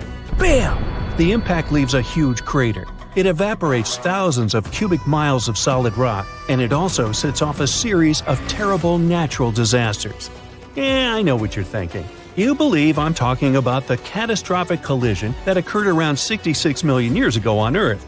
You know, the one that's responsible for the extinction of non-avian dinosaurs and 3/4 of other life forms on our planet? But no, the disaster I'm talking about happened on a different planet. Scientists think that our close neighbor, Mars, once experienced the same catastrophe that struck Earth. It happened around 3.4 billion years ago. An asteroid collision might have caused a mega tsunami on the red planet, similar to the one that caused the Chicxulub impact on Earth. Scientists have identified an impact crater on Mars that was probably left by a comet or asteroid collision with the surface of the planet. Most likely, the space body landed in an ocean in the Martian northern lowlands, and the impact was so powerful that it caused a mega tsunami. Before the latest studies, the exact location of the impact crater wasn't verified. It was just a theory. To confirm it, a team of astronomers simulated a comet and asteroid collision in the area where they supposed the impact crater was. They even named this crater Hall. Hall is 68 miles across and lies in a region that is almost 400 feet below the supposed sea level. Anyway, the simulations formed several craters of the same size as Paul. One of the simulations claimed that these craters had been left by a 5-mile-wide asteroid that had encountered strong ground resistance. The other simulation showed that the craters had been caused by a bit smaller asteroid that met a weaker ground resistance. But according to both simulations, the impact crater was almost 70 miles in diameter, and the collisions produced mega tsunamis up to 900 miles away from the center of the impact site. The simulations also helped scientists estimate the height of the tsunami. It was about 820 feet tall, almost as tall as the Eiffel Tower. The authors of the study also suggest that the Pole crater might be similar to the Chicxulub impact crater on our planet. The Chicxulub asteroid, as we now know it, is believed to come from the outer reaches of the solar system. This space body was at least 6 miles across. It crashed into the shallow seawaters near the Yucatan Peninsula. This splashdown was so powerful that it left its signature on the entire face of the planet.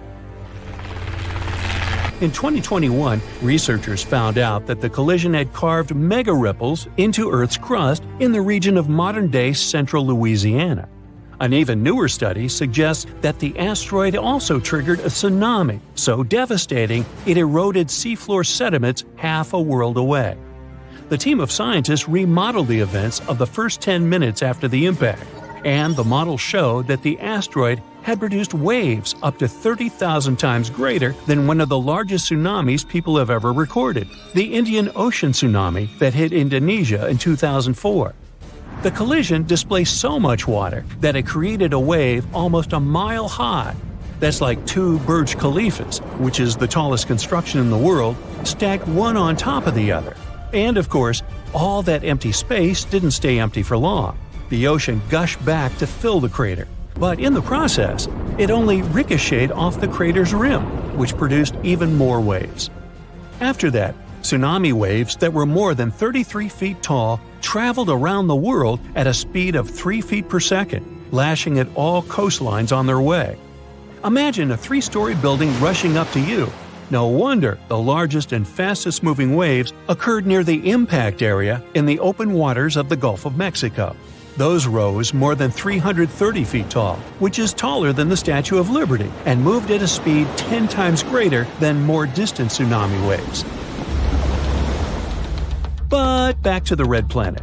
Some experts think that not 1 but 2 mega tsunamis could happen on Mars. They could be triggered by a pair of meteor impacts that were several millions of years apart. Between these 2 collisions, Mars went through a period of climate changes. As a result, liquid water on its surface turned into ice.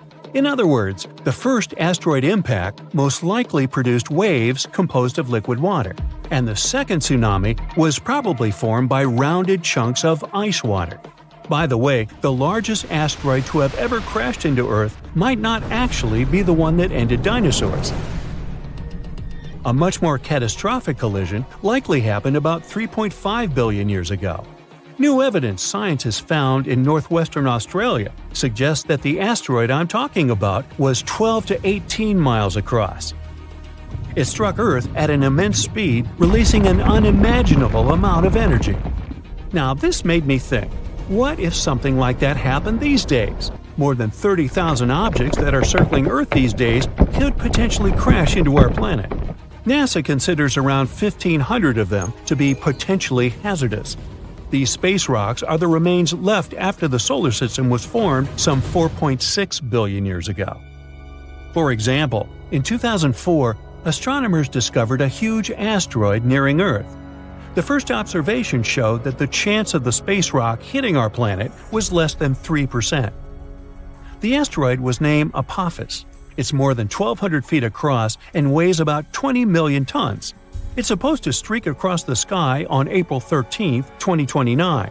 Apophis will pass at a distance of 19,000 miles away from Earth's surface. But even though the space rock might miss our planet in 2029, it doesn't mean it won't return 15 years later in 2036. If such an object hits our planet, the consequences will be unpredictable. They can vary from shattered glass and broken windows to most life forms getting wiped off the face of the Earth. And it'll probably affect the internet. Now that last thought is truly scary. But luckily, modern technologies are likely to help us avoid any catastrophic consequences. Experts have developed several ways to prevent a real-life disaster movie from happening.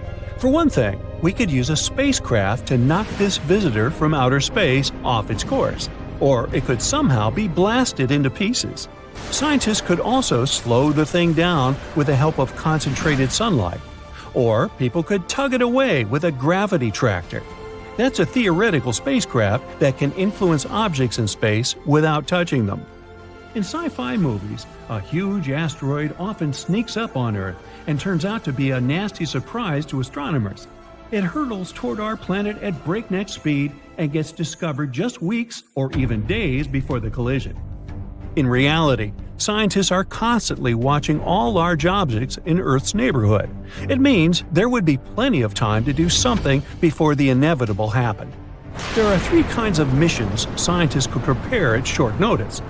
Type 0, when a heavy spacecraft hurtles toward the intruder with one single goal, to knock it off its course. In this case, astronomers would have to rely on the already available information. The Type 1 mission would involve a scout. It would be launched first to get more close-up information about the space rock. Only after that, the main spacecraft would be launched. With more precise information, its journey would be way more productive. And if scientists chose the Type 2 mission, they would send a scout and a small spacecraft at the same time. The spacecraft would knock the asteroid a bit off its course. Then the scout would collect all the necessary information.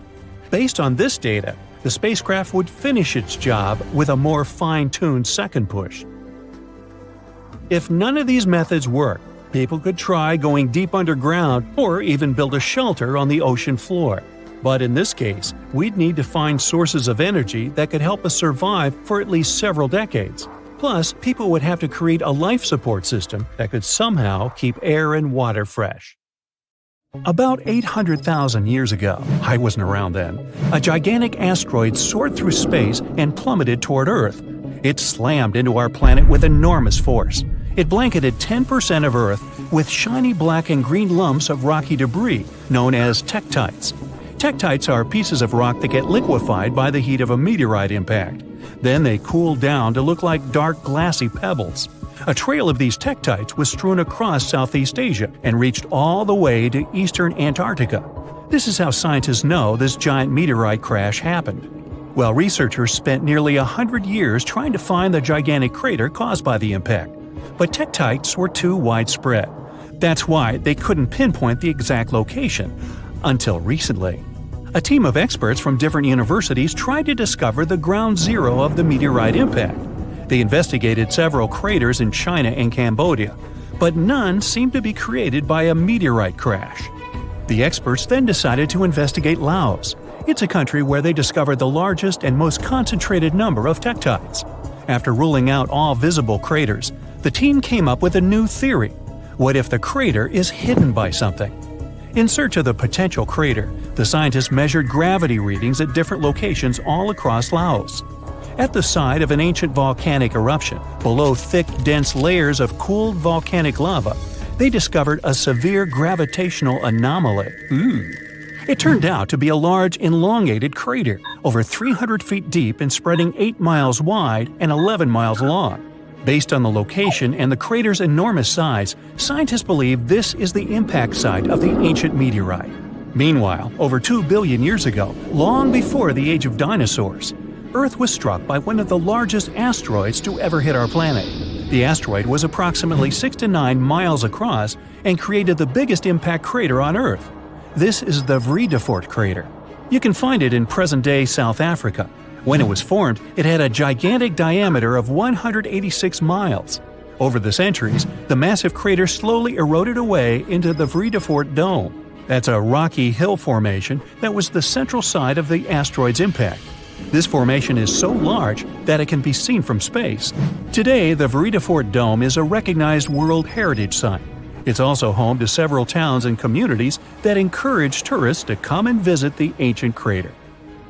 In 1943, one pilot strayed from his regular flight path to avoid dangerous weather conditions. Flying over Quebec, Canada, he spotted a large, perfectly circular basin. That is how the Pingualuit crater was discovered. Around 1.4 million years ago, a meteorite hit this spot, creating this small but deep impact crater. It has a diameter of 2 miles and a depth of 1,300 feet. A lake of deep blue water has formed at the bottom of the crater. It's said that this lake contains some of the purest water in the world as it has no inlets or outlets. It means that the lake is only filled by rains and melting snow. The lake is home to one species of fish, the Arctic char. The Sudbury Basin is also in Canada. Formed over 1.8 billion years ago, it's one of the largest and oldest impact craters in the world. It's located in Ontario, but the impact from the collision was so powerful that debris from it was found 500 miles away in Minnesota. Unlike most impact craters that have a circular shape, the Sudbury Basin is an oval. It's 39 miles long with a width of 19 miles. The original impact site might have been a whopping 10 miles deep, but its modern-day version is much shallower. The asteroid that created the basin carried a high concentration of natural minerals. This made the soil in the crater incredibly fruitful. Today, its floor is home to numerous fruit and vegetable farms. The unique crater formation of Sudbury Basin was used to train Apollo astronauts before they embarked on their missions to the Moon. Perhaps the most famous meteorite of all is the Chicxulub. That's the meteorite responsible for wiping out 75% of all plant and animal life on Earth, including the dinosaurs. The Chicxulub meteorite had a diameter of 6 miles when it struck Earth 66 million years ago. The crater now lies off the coast of Mexico, hidden deep beneath the seabed. It's around 93 miles across and 12 miles in depth. Recently, scientists managed to drill deep down into the highest peak of the impact crater to collect rock samples. They discovered that the disappearance of dinosaurs wasn't caused by the giant size of the meteorite or the scale of the blast. It was because of the exact location where the Chicxulub hit Earth. The meteorite struck part of our planet that was densely filled with a mineral compound called gypsum. It's a soft sulfate mineral that is typically used as a fertilizer. The collision blasted so much sulfur into the air that it blocked out the sun. This caused the prolonged dark winter that doomed the dinosaurs. One of the youngest craters on Earth is the Barringer crater in Winslow, Arizona.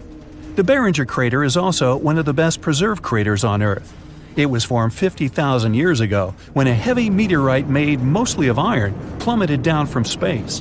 Earth's atmosphere barely slowed down the massive chunk of metal. It collided with the ground with incredible force. The meteorite vaporized upon impact, leaving very few remains. The crater left by this powerful explosion was named after the man who identified it in 1903. It was a mining engineer named Daniel Barringer. The diameter of the crater is 3,900 feet and it goes 560 feet deep. The Behringer family still owns the impact site to this day. You can visit the crater and take a guided tour around its rim. The Papagaï crater in Siberia is one of the most interesting craters on Earth. An asteroid impact over 35 million years ago formed this massive basin. The crater is 62 miles across, which makes it the fourth largest one in the world. This crater is unique as it's home to one of the largest diamond deposits in the world. The intense pressure from the collision transformed the graphite at the impact site into diamonds. Scientists say that the crater contains trillions of carats of diamonds, but no one has ever mined them due to the site's remote location and lack of infrastructure. In the year 1530 BCE, a meteoroid entered Earth's atmosphere before shattering into pieces. The meteorite's burning fragments rained down on Earth and crashed into the planet's surface. As a result, a group of craters appeared on a small Estonian island, Saaremaa. The largest crater is a 360-foot wide perfect circle. It's 70 feet deep and filled with blue water. 8 smaller craters that appeared during the collision can be found within a half-mile radius of the largest crater. The impact of the meteorite fragments caused the trees on the islands to catch fire. Almost all forests burned down. Luckily, the woodlands have now grown back, and the craters are a popular hiking destination for tourists. A meteorite struck the area we now know as Quebec, Canada, around 200 million years ago. This collision created the 6th largest impact crater in the world. It had a diameter of 40 miles. Over the century, the outer rim of the crater has filled up with water. It's now known as Manicouagan Reservoir. The impact crater lake is so large it can be seen from space, and its strange shape gave the lake its nickname, the Eye of Quebec. The oldest meteorite crater in the world is in Western Australia. The Yarabuba crater is 2.2 billion years old. Well, that gets my vote for the best crater name. The impact site is so ancient that the original crater has completely eroded away. Yarabuba's diameter was around 19 to 43 miles. Scientists managed to figure out the age of the impact site by analyzing the ancient crystals and minerals found within the crater. Whoa! A wall of fire spreads around the epicenter of the impact. It burns everything in its path. The waves raised by the explosion cover large cities, and earthquakes are so strong that giant skyscrapers fall like a house of cards. So, these are the possible consequences of the collision with the first interstellar object in history to visit our solar system. We discovered it in 2017, but we're still not sure what it is. An asteroid, a comet, or a spaceship of some outer space civilization. So far, scientists have named it Oumuamua. Sounds like a Hawaiian cow. Well, whatever it is, its speed is much faster than other asteroids, about 54 miles per second. At that speed, you could cross the US from coast to coast in less than 3 minutes. So this asteroid could travel from Earth to the Sun in about 2 months. By comparison, our rockets can travel up to 17,000 miles per hour. The same trip across the United States would take them about 9 minutes. So, many scientists speculate that this is an artificial object created by a very advanced civilization. Okay. The shape of the object supports this theory. It's long and narrow and resembles a spaceship. It's about half a mile long, way bigger than the Eiffel Tower. Scientists decided to see if Oumuamua was really someone's spaceship and pointed some radio telescopes at it. If the civilization on that ship had used communication or scanned us with their tech, we would have known about it. But there was complete silence. Kind of like that. Not a single radio wave. But that doesn't disprove the theory of outer space civilization. To find out for sure, we decided to determine the weight of the object. To do that, we use light. More precisely, its reflection. You see, different materials reflect light differently. We take an unknown black stone, for example. It absorbs almost all the light, reflecting almost nothing. Check out the catalog, it's charcoal. Knowing the size and material of the object, we can determine its weight. So, we need to see how much light this object reflects. And when scientists pointed their telescopes at Oumuamua, they learned that it reflects colors that match with iron and also with some solid rocks. And Oumuamua was flashing all the time, a bright flash. Then it would slowly fade.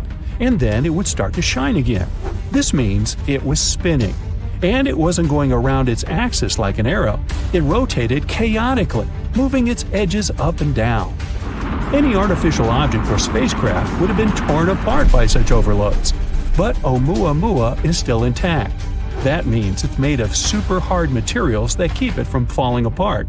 And it's not hollow like a spaceship. It's one solid body. Hey, like me. The astounding speed of this object makes it pretty mysterious. Some comets can have the same or even higher speed, but they also have a kind of rocket effect. So when a spaceship starts from the launch pad, you see fire bursting out of its engines. Every second, the rocket mixes fuel with oxygen, ignites them, and ejects them at a tremendous speed. According to the laws of physics, this is like pushing off a wall. The rocket sort of jumps up from the combustion gases it throws down. That's how the rocket creates thrust and accelerates. Comets work on a similar principle. The sun's rays hit the surface of the comet. Light elements like ice start to evaporate. That gas goes one way, the comet goes the other. Just like a rocket, the comet is pushing off the evaporating gas and accelerates. This gas also forms the comet's long tail. It's as if the massive rock is dragging all this gas behind it. I can relate. Or it's like a car pulls air with it when it goes at high speed. But Oumuamua is not a comet, and it doesn't have that tail, and it doesn't have the same rocket effect as a comet, so it couldn't have accelerated to that speed. But some scientists believe that Oumuamua used to have a tail. Although we discovered it in 2017, it entered our solar system in 1995, and it was hit by the sun's rays even back then. When we discovered this asteroid, it had already lost about 95% of its mass. It simply evaporated. Other scientists believe that Oumuamua got this velocity during its birth, somewhere far away in another star system or nebula. Perhaps it was a dramatic collision of some exoplanet with another cosmic object. The colossal explosive energy of the collision threw the elongated shard into outer space. Or it could have been a supernova explosion. When a star reaches the end of its lifespan, it becomes a red giant. It's an inflated version of the star, hundreds of times bigger. Then it shrinks and explodes with tremendous force. The blast waves can travel many light years away from the epicenter, and it's one of the brightest events in the universe. So the supernova might have torn some exoplanet to pieces. One of them, Oumuamua, gained a lot of energy and speed and began its long journey toward Earth. This might explain why Oumuamua keeps spinning so wildly. But recently, scientists published a theory that Oumuamua may be a giant block of ice. The kind of ice we're used to is water, H2O, but Oumuamua could be nitrogen ice, N2. It may have remained intact in interstellar space for 500 million years. And when it arrived in our solar system, nitrogen ice could have reflected 2/3 of the sun's rays, so it didn't heat up as much. That explains why Oumuamua doesn't have a tail. You can find the same nitrogen ice on Pluto, as well as on Triton, one of Neptune's moons. So Oumuamua comes from a similar icy exoplanet. But we can find out for sure only by sending a space probe to it. Scientists came up with a plan for that called Project Lyra. The problem is that Oumuamua is leaving our solar system at tremendous speeds, much faster than our rockets can fly. And we need to catch up with this space rock as quickly as possible before it gets too far away. To do this, we can use a gravity maneuver. First, the space probe makes a flyby of Jupiter. It passes close to it to take advantage of its gravity to accelerate. After that, the probe will head towards the Sun, and it'll fly around it as close as possible to fire like a catapult towards the space rock. The second option for reaching the asteroid is to use microprobes. We have to launch about 1,000 of them into orbit. They should be no heavier than a match. Each of them will have a light sail the size of a boxing ring. Then we'll focus a powerful laser beam from the ground onto this sail. It will allow us to accelerate the probe to about 20% of the speed of light. It shouldn't go too fast not to fly past the asteroid. It should be able to enter its orbit or land on it. But if we're too slow, Oumuamua will leave our solar system before we can catch up with it. It'll be a great experience because in the future, we'll be able to use such asteroids as a space taxi. All we have to do is enter the orbit of such an interstellar asteroid or even land on it. Then we would keep moving through space at incredible speeds without using any fuel at all. This would be a great option for traveling long distances or to deliver supplies to other star systems. So why should we be afraid of such objects? Well, a collision with an asteroid the size of Oumuamua could wipe out an entire state. If it were to hit somewhere in the ocean, it could cause waves taller than our skyscrapers. Scientists are anxious to find ways to protect us against such objects. One of them is ramming. If we spot a potentially hazardous object, we could send a spaceship towards it, pedal to the metal. The spacecraft will have to ram the asteroid at an angle that will move its trajectory just a little bit. Moving it too much on a cosmic scale would only dramatically change the asteroid's final destination, and we only need to get the asteroid past our planet. We can also create a controlled explosion on the asteroid. It's based on the same principle. The force of the explosion would have to shift the trajectory of the asteroid slightly, or smash a giant rock into smaller pieces. Asteroids up to 80 feet wide would burn up completely in our atmosphere due to friction against the air. Rocks between 80 feet and half a mile in size may not burn up completely and cause local damage. Anything larger is considered very hazardous. You think? The traditional method of science fiction is to put rocket engines on the asteroid. Then we can not only change the trajectory of the space rock, but also control it. And we can use it against other asteroids. It would be something like space billiards. Weird, unusual sounds out of nowhere are spreading all over our galaxy, constantly repeating, and it's something we've never heard before. Scientists discovered it in 2020, and it was nothing like any of the other energy signatures they ever studied. Powerful and bright radio signals occurring from time to time, mysteriously disappearing within a day. It doesn't fit the profile of any space body we know. The signal is a bit irritating, and it disappears without a schedule. When scientists tried to match the signal with some other telescopes, it was gone. Low-mass stars sometimes flare up with radio energy, but not here, since they mostly have X-ray counterparts. Very dense collapsed stars, like pulsars and magnetars, are also not a choice. The closest solution they got is a mysterious class of objects we know as the Galactic Center Radio Source, GCRT. It's a radio source that brightens and rapidly glows. It decays near the center of our galaxy and could help us unravel the mysteries of the universe. If you had a flying car that could go up at a speed of 60 miles per hour, you'd only need 1 hour to get into space. The moon is a little bit farther, 250,000 miles, which is about 10 times the circumference of our planet. That means a moon trip would be like taking a tour around the globe and doing it 10 times straight, which would take less than 6 months. A trip to Pluto would take over 800 years. Proxima b is the closest Earth-like neighbor we have. It's a small rocky world that orbits the closest stellar neighbor of our Sun.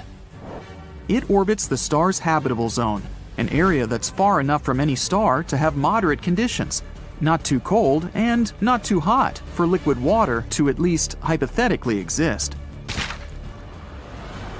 If you tried to travel to Proxima b at a speed of 25,000 miles per hour, which is the speed of the Apollo moon rockets, it would take you over 112,000 years to get there. You might not be able to breathe there. No one knows if Proxima b has an atmosphere. Humans explore the universe all the time, but we can only see around 5% of the matter up there. And Albert Einstein was the first one that realized the empty space is not really nothing. The rest we can't see is actually made up of invisible matter, also known as dark matter. It's about 27%, combined with something called dark energy, which is 68%. If you try to pour water into space, of course, outside of a spacecraft, it would immediately boil away or vaporize. That's because there's no air or air pressure in space. As air pressure lowers, the temperature you'd usually need to boil water at also gets lower. Keeping that in mind, water boils way faster on a mountaintop than, for example, at sea level. There's no air pressure in space, so water could boil at a very low temperature. Scientists believe that there are at least a couple of billion galaxies out there.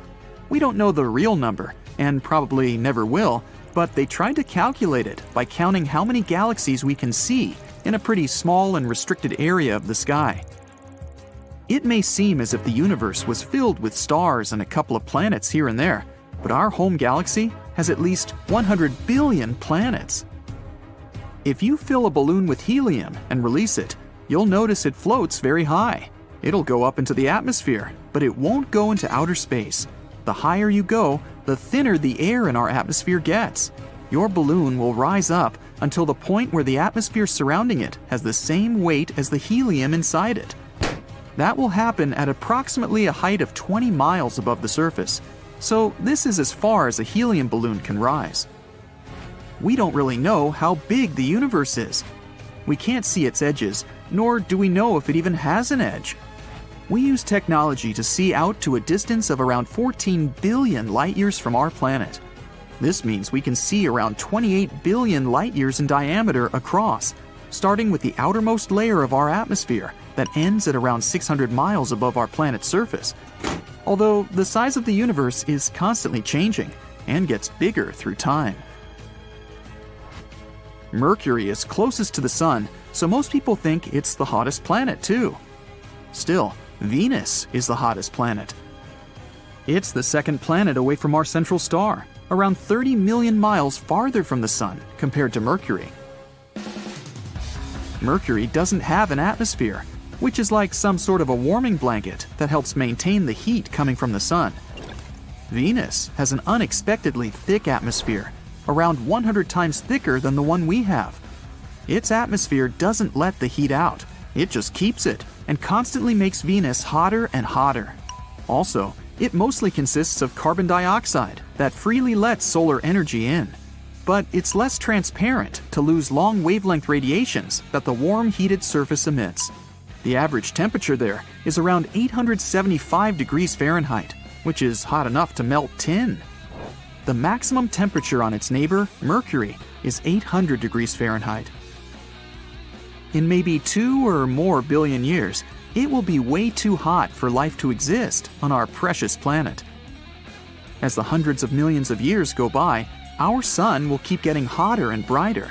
Eventually, temperatures will be so high, our beautiful oceans will be wiped away. Since they produce 70% of the oxygen we need to survive, there'll be no life without them. All of this means that our planet will simply become a vast desert, something like Mars is today. Pluto, a very distant used-to-be planet, now dwarf planet, is actually smaller in diameter than the entire US. The biggest distance there, from Maine to Northern California, is approximately 2,900 miles, while Pluto is only 1,473 miles across. Pluto is very far, but the edge of our solar system is 1,000 times farther away than this dwarf planet.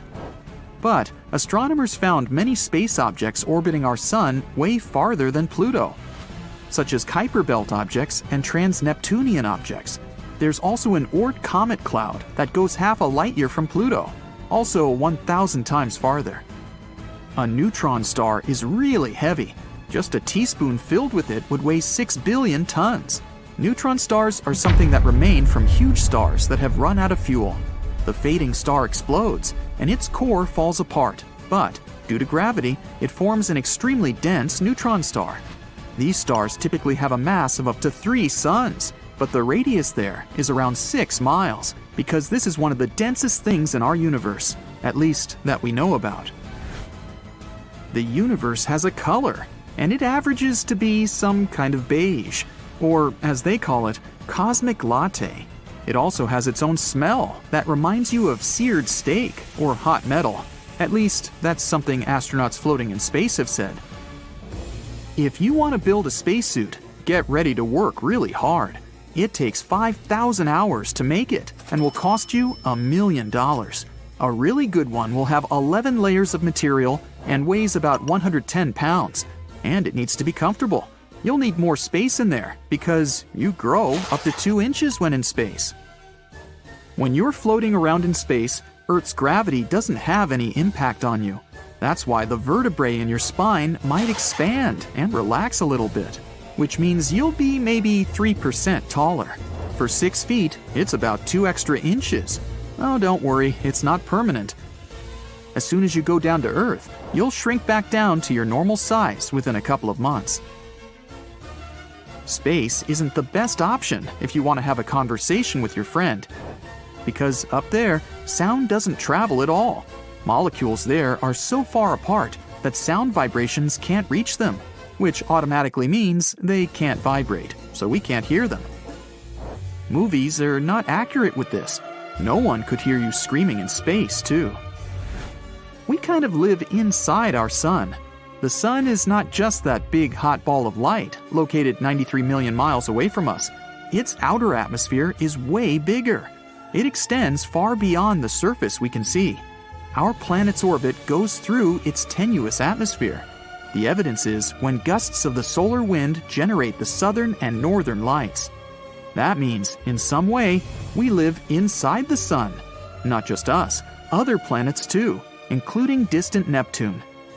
The heliosphere, which is what we call the outer solar atmosphere, extends to about 10 billion miles. Boom! An explosion of supersonic waves, interplanetary heat, dust, fumes. The Earth's atmosphere has been invaded by a cosmic rock the size of Everest. A few seconds ago, this rock, weighing trillions of tons, was hurtling towards Earth. It could fly from New York to Anchorage faster than you could fry yourself an omelet. This monster's name? The Chicxulub incident. Epic name, right?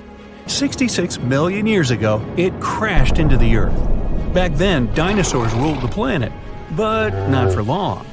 The epic collision took place in modern Mexico, in the Yucatan Peninsula, right near Cancun, where the dinosaurs were vacationing. Well, probably not.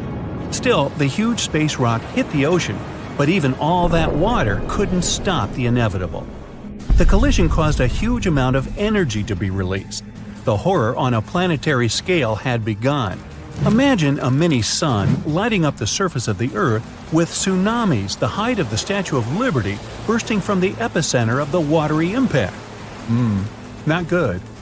The blast blew through the surface of the Earth. It was as hot as an oven and burnt everything in its path. The impact provoked a colossal earthquake and serious volcanic activity. A bunch of volcanoes simultaneously released hot lava and ash into the prehistoric skies. Millions of tons of ash and soot poisoned the air. This formed a huge ash cloud in the atmosphere, which blocked out the sun's rays for several years. The long winter had begun. Only there wasn't any snow falling from the sky, but rain made of sulfuric acid. Yes, the Chicxulub incident might just be the most important thing that ever happened in the history of our planet. Even more than YouTube. Back then, there were loads of volcanic eruptions, a lot of flammable oxygen in the atmosphere, constant temperature changes. It was the perfect and worst time for all of this to go down. So, how are we so sure about all this? Well, the asteroid left an absolutely huge crater on the planet's surface. Today, this scar is hidden under the Gulf of Mexico. Scientists found a lot of places on Earth with abnormally high levels of iridium. This metal is very rare on Earth, but it's in a lot of asteroids that scientists have examined. Scientists studied some 66 million-year-old rocks. In the layers of rock, they found dust, the same dust that comes from asteroids. This could only have happened if a huge asteroid had crashed into Earth. The catastrophe led to the extinction of not only the dinosaurs, but also the asteroid. It was so hot at the point of impact, part of the asteroid just disappeared. A lot of water vapor and carbon dioxide shot up into the atmosphere.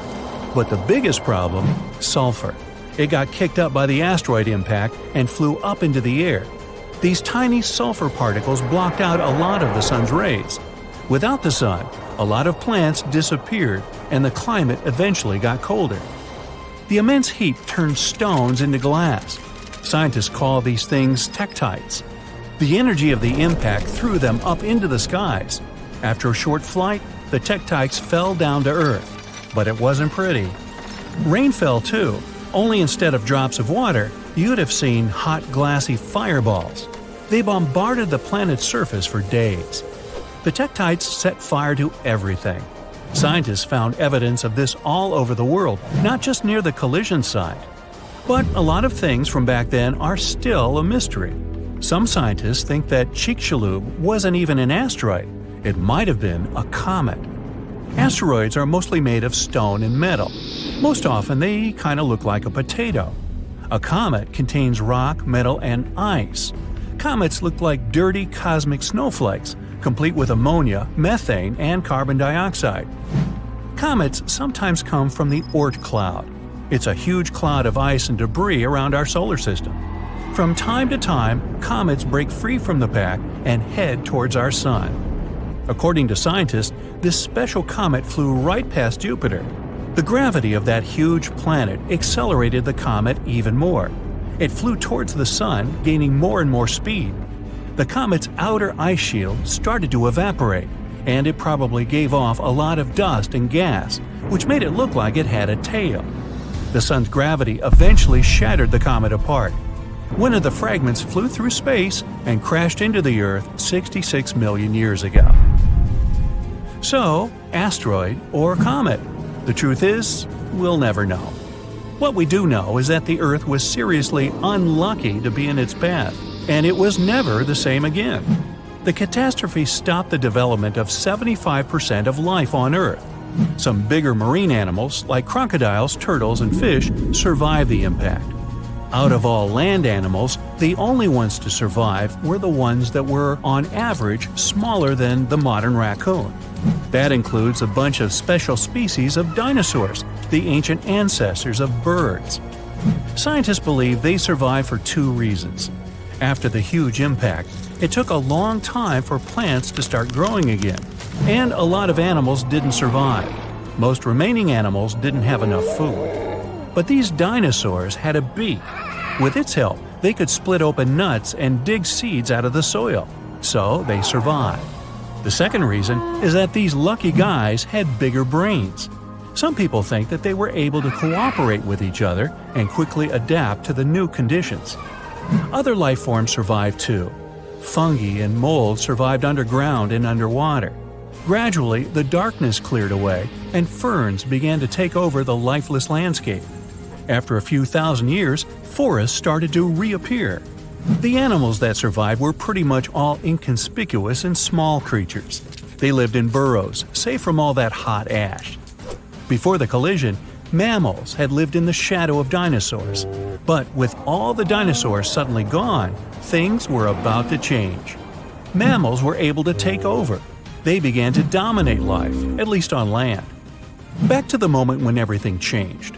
Turns out, it wasn't the size of the asteroid that made it so powerful.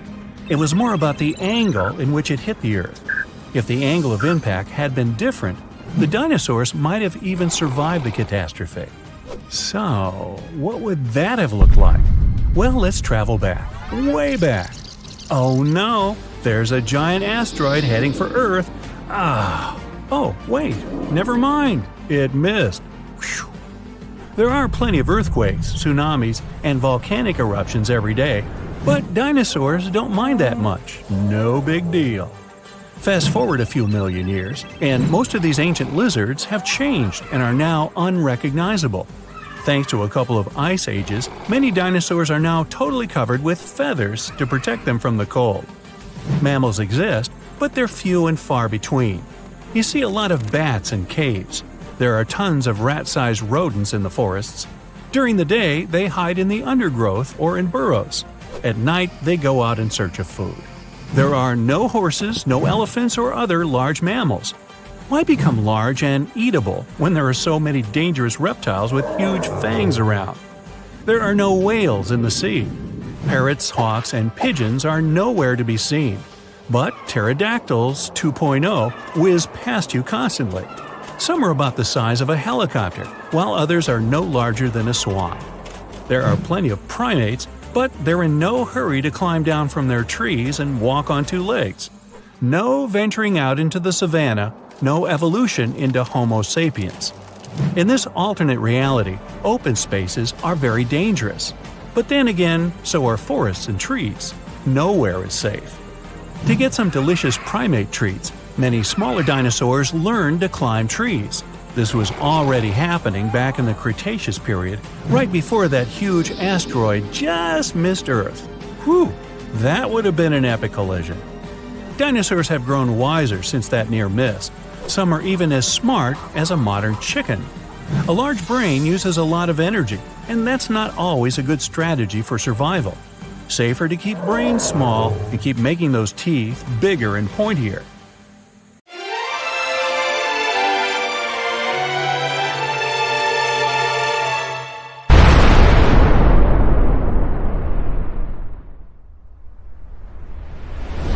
From tiny critters to colossal creatures, all animals are trying to escape from a wall of fire moving in their direction. The temperature is rising, and everything around starts catching fire. Soon, lots of animals and plants on Earth will cease to exist. This is the aftermath of a giant asteroid crashing into our planet. But what if dinosaurs had had critical thinking skills? They could have guessed what was going to happen, because this asteroid was visible a year before the impact. 1 year before the impact. With no city lights, all bright spots in the sky are stars. Some of them are planets reflecting the light coming from the sun, like Mars. But one of these dots is the asteroid. Later, it's going to be known as Chicxulub impactor.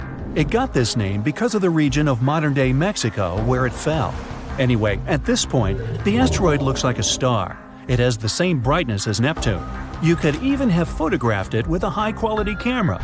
If only dinosaurs had thumbs. The impactor is now passing through Jupiter's orbit. From this distance, Earth looks like a pale blue dot. 1 month before impact. The asteroid has become much brighter. It's now the most brilliant spot in the night sky after the Moon.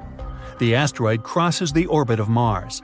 Its tail, consisting of dust and gas, is getting longer and longer. It's now as long as 2 times the distance from Earth to the Moon. 1 week before the impact. The intruder's tail is now 5 times the distance from the Earth to the Moon, but the dinosaurs can't appreciate its beauty. To them, it's just another bright dot in the night sky. If this asteroid were flying toward Earth right now, scientists could pinpoint the exact location of its impact within a mile. Then we would evacuate people from the impact area and avoid a major catastrophe. 1 day before the impact. The Chicxulub impactor now holds first place among the brightest objects in the sky. The light surrounding it, called a halo, seems even bigger than the Moon itself.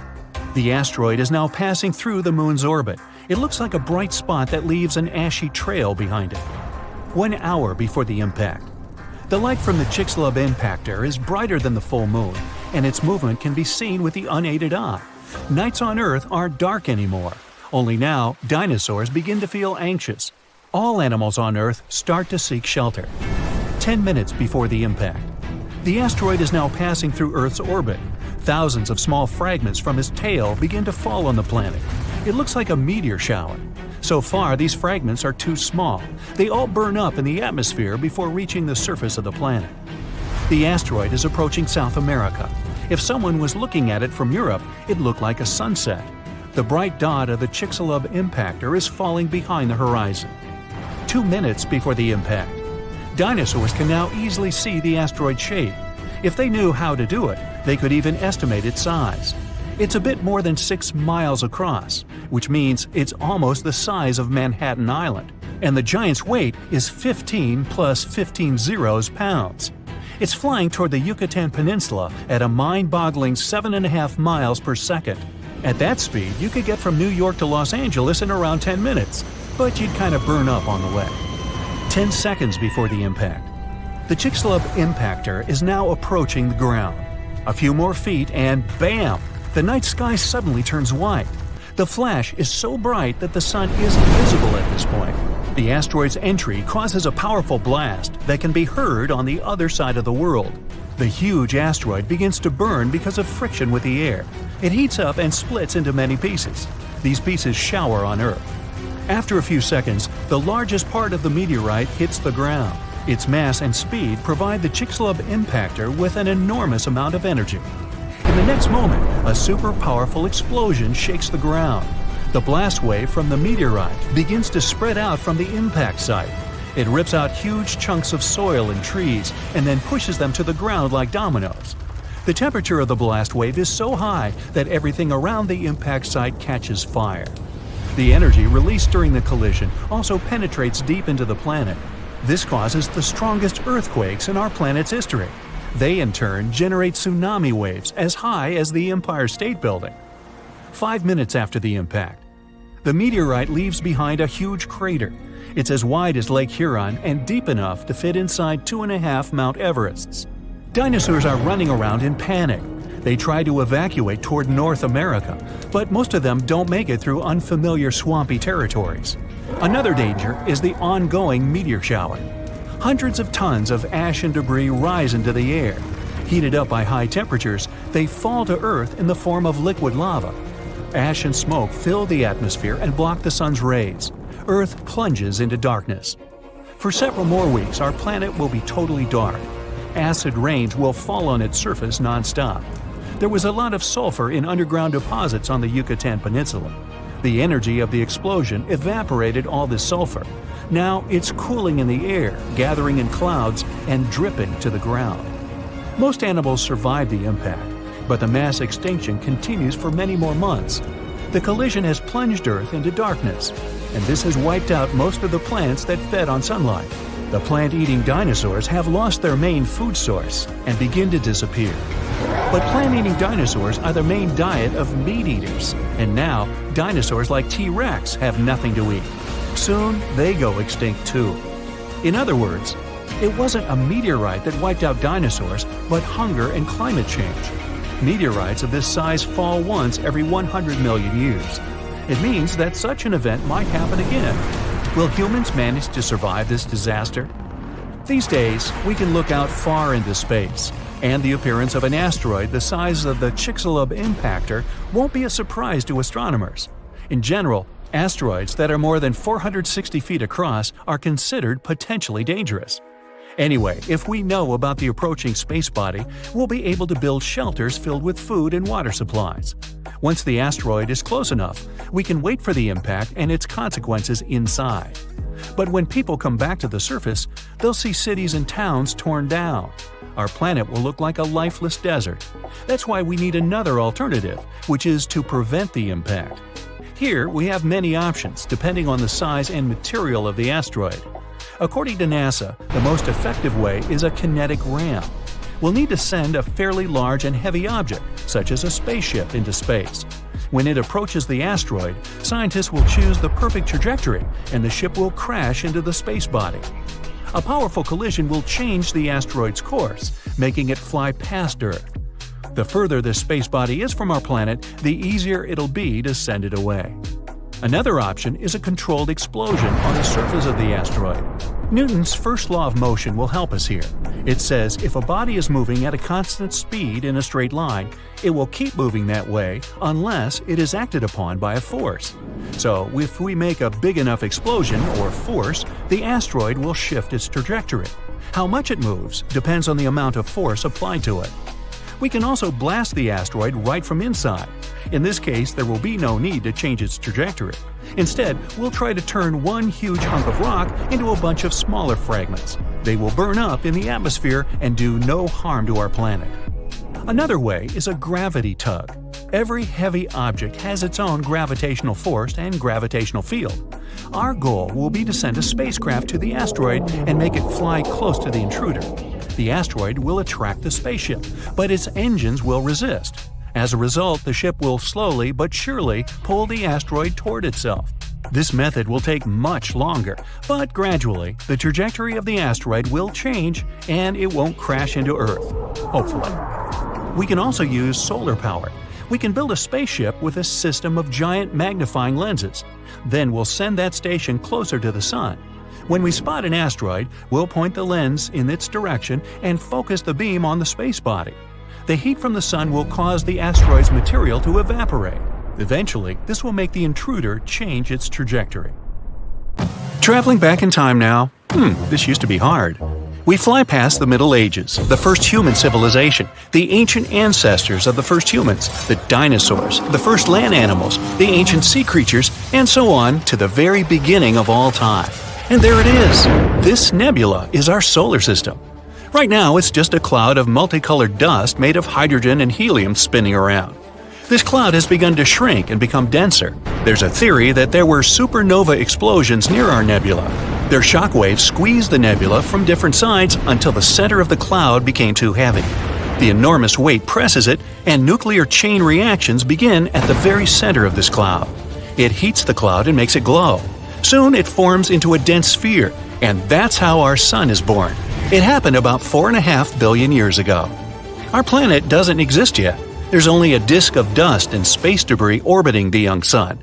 These pieces of debris are fusing gradually and getting heavier and heavier. Let's look at the very center of this pile of asteroids. The total weight of the debris compresses the central region so much that a dense metallic core is forming there. The enormous pressure heats the core, and the temperature at the center of the young Earth reaches nearly 10,800 degrees. And there's a liquid core around the solid one. It creates the magnetic field of our planet. Now, when radiation from the sun and the solar wind reaches Earth, it smashes into a shield in the form of our magnetic field. So far, our planet is burning and looks more like a ball of lava. But it begins to cool down, forming a solid crust. At this point, another protoplanet appears on the horizon. It looks more like an asteroid, the size of Mars, and this massive piece of debris flies towards us. It hits the young Earth at such an angle that it knocks a part of our planet outward. The debris itself breaks into several pieces and stops in our orbit. After a while, all of this debris comes together to form the Moon. As a result of this collision, the Earth began rotating too fast. A day now lasts about 5 hours instead of the usual 24. But the Moon is heavy enough to slow our planet's rotation with gravity. Now, the Earth doesn't look like a hospitable place. The gravitational forces of the Moon are penetrating deep into the Earth and causing more volcanic activity. Also, meteorites are constantly falling here, causing frequent explosions on the surface. Ow! The gas that comes out of the volcanoes forms our atmosphere. The ice that was brought to our planet on meteorites evaporates. The vapor rises and turns into rain. This rainwater falls to the surface, cooling the hot lava and forming the first lakes and rivers. For several 100 million more years, Earth resembles the surface of Venus. It's a lifeless place with a bunch of volcanoes, acid rains, and no oxygen to breathe. The sun wasn't as bright as it is now. Plus, the sun's rays could barely pass through tons of volcanic dust in the atmosphere. But about 3.5 billion years ago, the first life appears here in the form of single-celled organisms that didn't need oxygen. They appeared in the shallow, warm parts of the ocean near the shore. These bacteria reigned on Earth for nearly 2 billion years throughout the Archean eon. They left stromatolites. These are stone pillars at the bottom of shallow, warm water. They're the product of simple organisms and bacteria. These bacteria evolved until they learned photosynthesis. Bacteria began to produce oxygen by absorbing the energy of sunlight. At first, this oxygen was spent on oxidizing rocks, but then excess oxygen began to fill the atmosphere. Plus, at this time, the first algae appeared, which also produced oxygen. This event is called the Great Oxidation Event, good name, which caused almost all living organisms to disappear from the face of the Earth. For simple organisms, oxygen was toxic, and the remains of bacteria and microorganisms sank to the bottom of the ocean. Many millions of years later, these remains will be recycled, and under the tremendous pressure of water and the Earth's crust, they will turn into oil. The Archean eon ended with this catastrophe about 2.5 billion years ago. At the same time, continents were forming on Earth, which would later drift through the world's oceans like puzzles and form a supercontinent. But for now, methane and carbon dioxide still make up most of the atmosphere. They cause the greenhouse effect and the rising temperatures on Earth. But the emergence of oxygen stops the greenhouse effect, and the temperature on our planet drops. An ice age, the so-called Huronian glaciation, which lasted from 2.4 to 2.1 billion years ago, begins. Scientists speculate that our planet was almost completely covered in ice at that time, even on the hot equator. A huge change when you consider that 2 billion years ago, our planet was like a ball and lava, but now it's like a block of ice. Earth, during the Huronian glaciation, was more like Jupiter's satellite Europa. There, too, is a thick crust of ice, under which there's a liquid ocean heated by the core. The evolution of the Sun saved our planet. Since its birth 4.5 billion years ago, it's been getting bigger and hotter. So, after 300 million years of an ice age, the Earth began to warm up. But almost all life there had been wiped out, and evolution has to start all over again. About 1 billion years ago, all of the continents of our planet were assembled into one hypothesized supercontinent, Rodinia, and all the oceans made up one colossal ocean of Miravia. 750 million years ago, that continent broke apart and huge chunks of land began drifting across the planet. Complex plants and multicellular organisms appeared just at this time. Algae, sponges, and fungi weren't the only inhabitants of the ocean. This is Sprigina. They're a kind of worms the size of a human finger. We have remains of these animals that are at least about 550 million years old.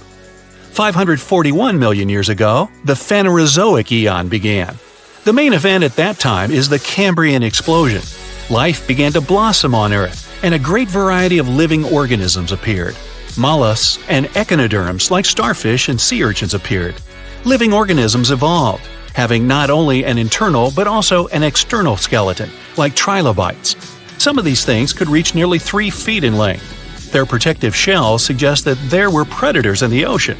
A food chain started forming at that time. At the same moment, the drifting continents fused again. This supercontinent has a different shape and is called Pannotia. Later, these continents drifted apart again and began to collide with each other. This led to the formation of mountain ranges. Then the continents met for the last time and formed the giant supercontinent Pangaea about 335 million years ago. Here we can already see the outline of the modern continents of Africa, North and South America, Australia, and Eurasia. One of the largest sea creatures ever, the Dunkleosaurus, appeared.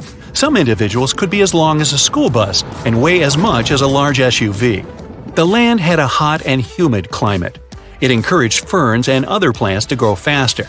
Some of them could reach the height of a 3-story building.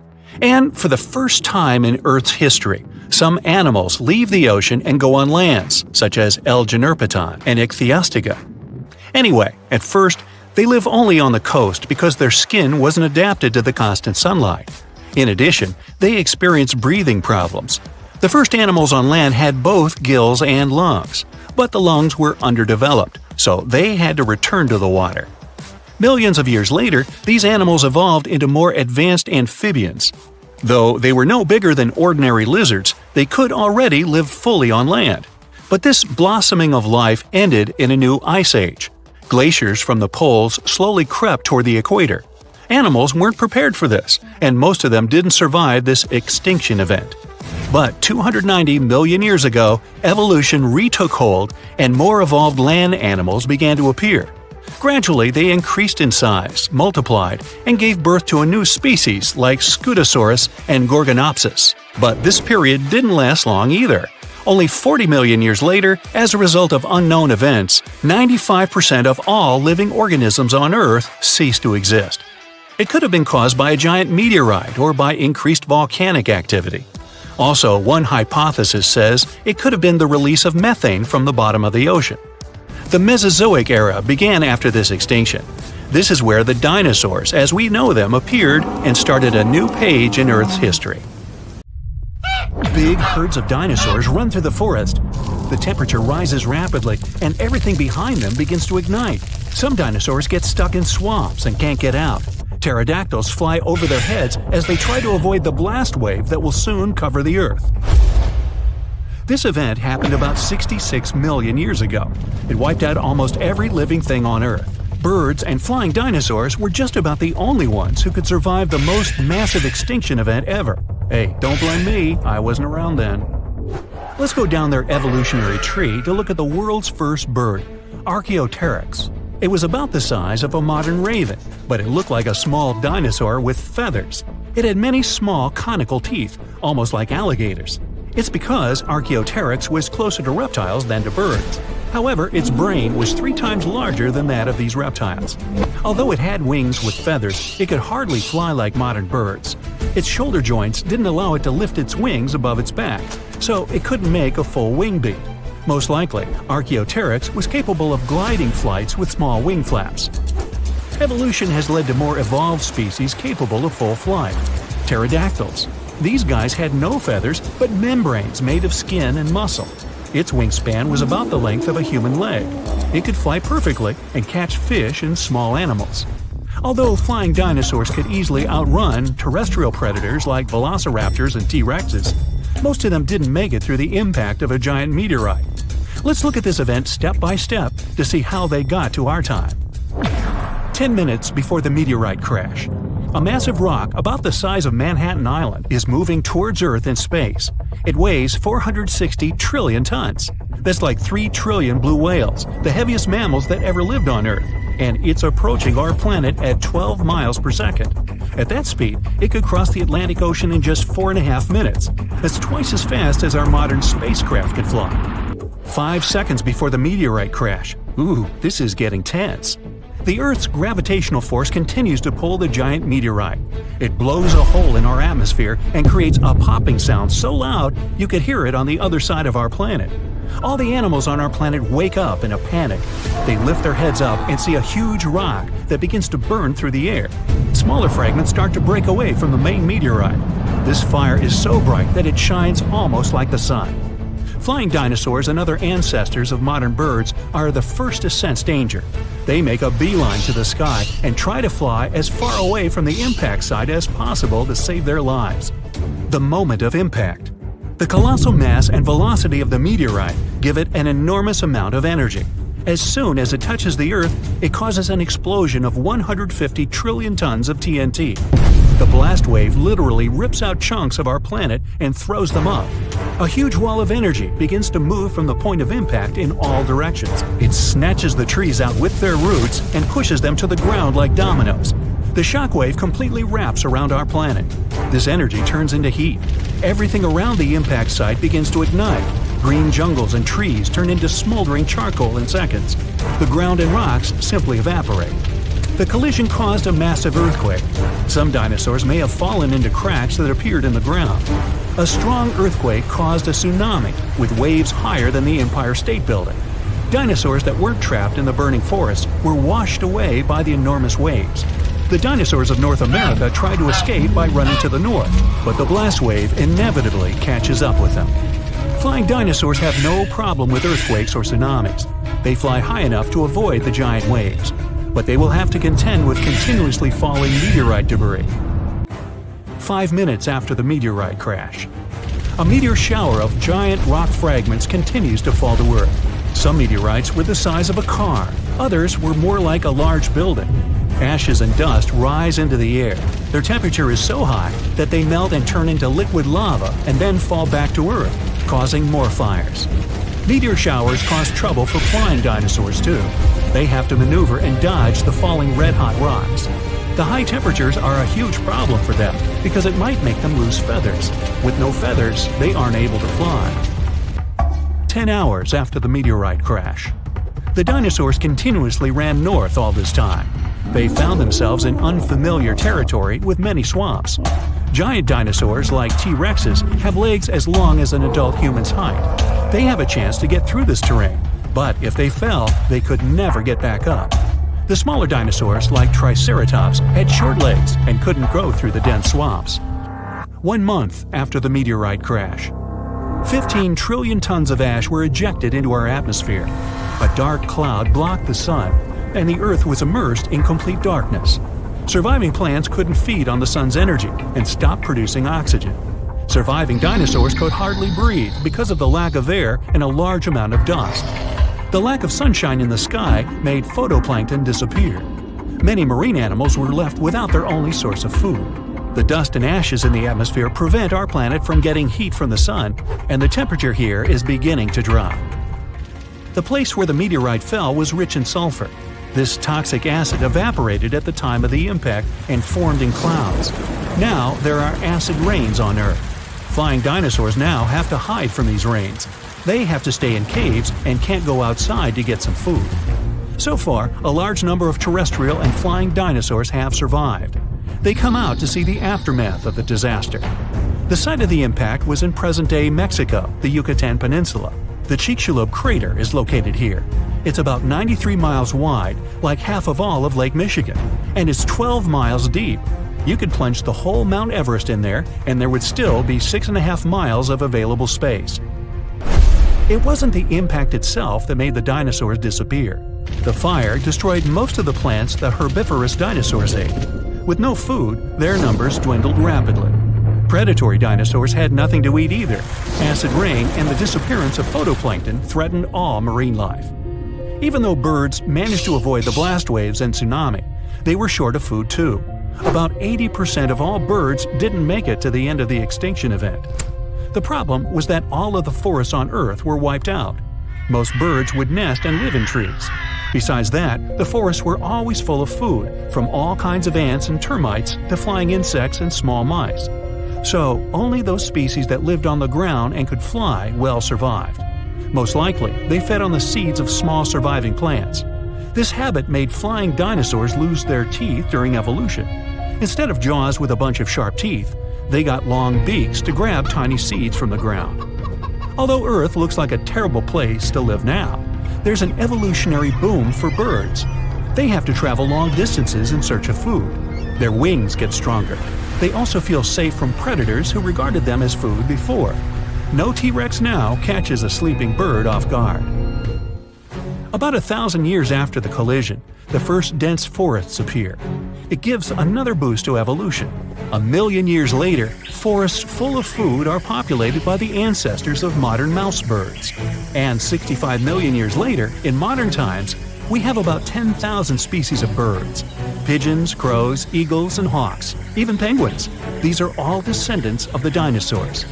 But there were other survivors. Some alligator and crocodile ancestors were able to adapt to changing conditions. About 80% of turtle species managed to survive the mass extinction, and now their descendants live among us. Snakes and lizards were also able to wait out the hard times in their burrows. Even some mammals, like monotremes, survived. This hedgehog-sized animal was able to continue to evolve. Many millions of years later, these mammals evolved into primates, which later gave life to modern humans. Much later came the iPhone. You hear some noise in the street and rush up to the window to check what caused it. You look up at the sky and just stand there, speechless. The moon is giant. It looks much larger than usual, and it's both beautiful and scary. So what would your life be like if the moon moved twice as close to Earth as it is now? Unfortunately, it would be quite a catastrophic scenario. You see, the moon has a pretty strong gravitational pull on Earth's oceans. It produces 2 high tides and 2 low tides per day. But with the moon so close to us, the tides would get 8 times higher. Some regions would be completely covered with water during the day. The water would only retreat at night. Many islands and highly populated coastline territories would become uninhabited because of this. Many other regions would experience frequent devastating floods. But if you think it would be the only consequence, let me tell you this. The moon also has a tidal effect on dry land. That's why if our planet's natural satellite was to suddenly relocate, its gravitational pull would increase, making waves of energy reverberate throughout the planet. This would affect Earth's crust, triggering earthquakes and starting volcanic eruptions. Now let's leave Earth and the giant moon for a while and have a look at Jupiter's moon, Io, which is the most volcanically active world in our solar system. This volcanism comes from the push and pull from Jupiter's gravity. 2 other moons of the gas giant also have an effect on poor Io. That's why Io's surface is littered with hundreds of volcanoes. Most of them are spewing sulfurous plumes high above the surface of the moon. Our planet might face the same fate should the moon move so close to it. And that's not all. Earth's spin would start to slow down over time. Look, the moon's gravity pulls the oceans, and the resulting friction between the water and the ocean floor slows Earth's spin. Yes, Earth is slowing down even now as you're watching this video, but this process is almost imperceptible, around 1,000th of a second per century. If the moon was twice as close to us, the rotation of our planet would slow much more, making days and nights longer. If people managed to survive unexpected earthquakes, high tides, and volcanic eruptions and got used to longer days and nights, they would get an award. Solar eclipses.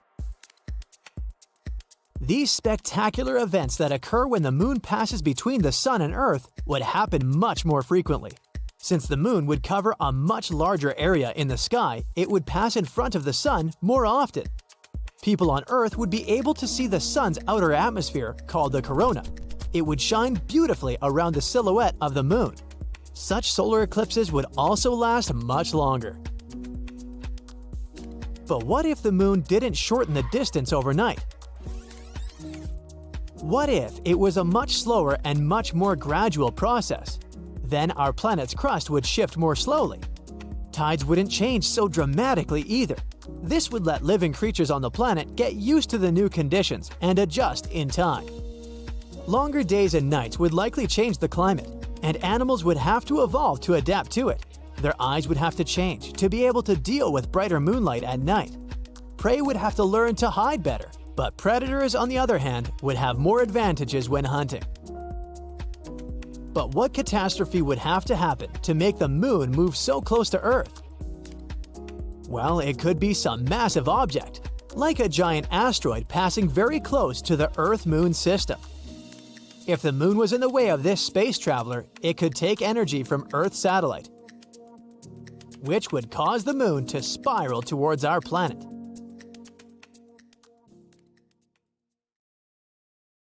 It's normal for planets to be a bit tilted on the side. The Earth is tilted at a 23-degree angle.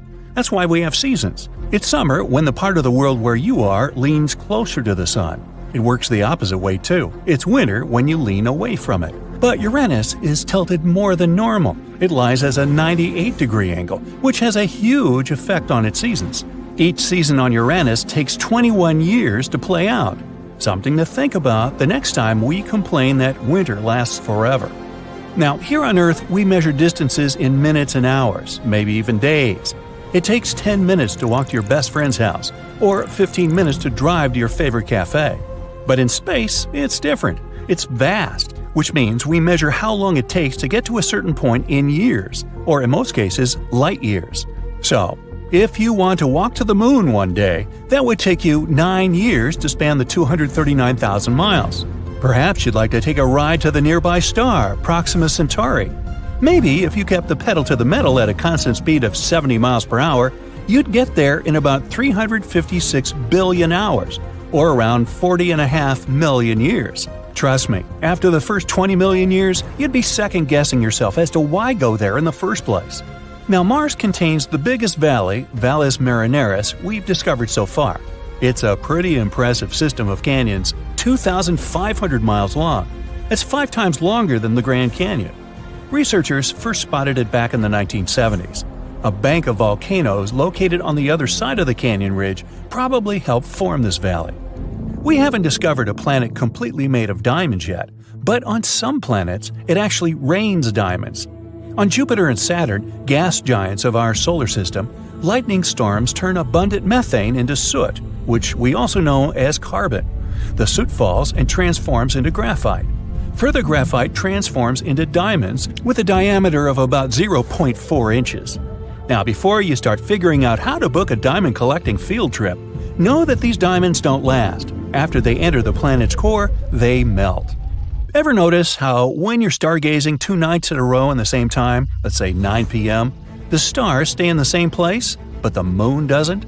Well, there are 2 reasons for that. First, it depends on what time you go stargazing. For instance, if you go outside at 8 p.m. and tomorrow you look for it at 11 p.m., you'll see the moon in 2 pretty different places.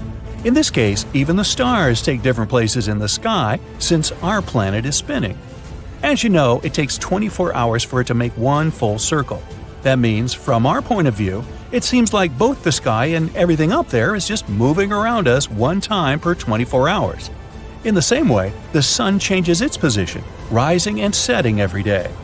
So, if you went outside 2 nights in a row at the same hour, in most cases, you'll have to wait for an extra half hour or more until the moon gets back to the same position as the night before. The stars are pretty much standing still. It seems like they're moving, but that's because the Earth is spinning. But the moon is actually moving around our planet and goes through different phases. For example, a new moon is when it's completely dark in the sky. A full moon is when its day side is facing the Earth. It takes approximately a month for it to finish one circle around the Earth. Maybe you'd be luckier on a diamond collecting expedition on this next planet, 40 million light-years away from Earth. Scientists used to call it a super-Earth. Now, a super-Earth is generally a planet way bigger than ours. This planet, for example, is double the Earth's size. It's so close to its star that it makes a full circle around it in less than 18 hours, which means a year there is pretty short. Since it's so close to its star, its temperature goes up a whopping 4,900 degrees Fahrenheit. Because of the heat, in combination with the planet's density, scientists have the theory that its core is made of carbon in the form of graphite and diamonds. Over 10 years ago, astronomers discovered a huge water vapor cloud. It was 12 billion light-years from our home planet. That cloud is the biggest source of water we know of. It's also the oldest, dating back to when the universe was only 1.6 billion years old. Now it's 13.8 billion years old. Man, if only I had started a savings account 12 billion years ago. With compound interest, I'd have me quite a pile of cash by now, but I wasn't around then. Anyway, this cloud is so large it holds 140 trillion times the amount of water in all the oceans on our planet. This cloud kind of feeds a black hole. It may also contain enough gases, such as carbon monoxide, to encourage the black hole to grow 6 times bigger than it is at the moment. The average temperature of our planet is about 57 degrees Fahrenheit, and the highest temperature ever measured was 134 degrees. Sound too hot? Well, on Venus, it can go up to 900 degrees, which makes it the hottest planet in our solar system. It's not hot enough to melt steel, though. It would need to be higher by 2,500 degrees to get there. But it's hot enough to melt lead, and it's way too hot to sustain life, at least not in any form that we know. Venus is not even the closest to the Sun, it's Mercury, but it has a super thick atmosphere that traps greenhouse gases. It's like you covering yourself with a pretty thick blanket in the middle of the summer. Now, we're used to seeing volcanoes spewing hot molten lava. After all, that's what they mostly do on Earth. But in space, volcanoes tend to spew methane, water, or ammonia.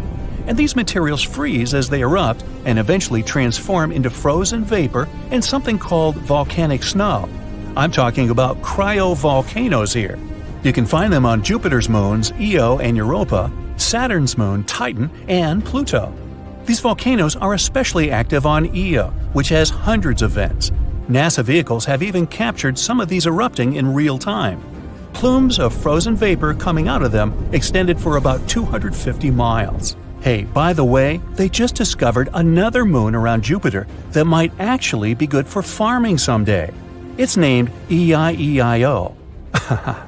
Now, what exactly happens to the light after it disappears inside of a black hole? Well, photon is a particle of light. The event horizon is the boundary of a black hole. When something, say a photon, crosses the line and enters those boundaries, it can't escape anymore. But it doesn't mean a black hole destroyed it. It pulls the photon in rapidly towards its center, where an enormous mass is packed into an infinitely small space. But we're not sure what happens to photons in such extreme conditions.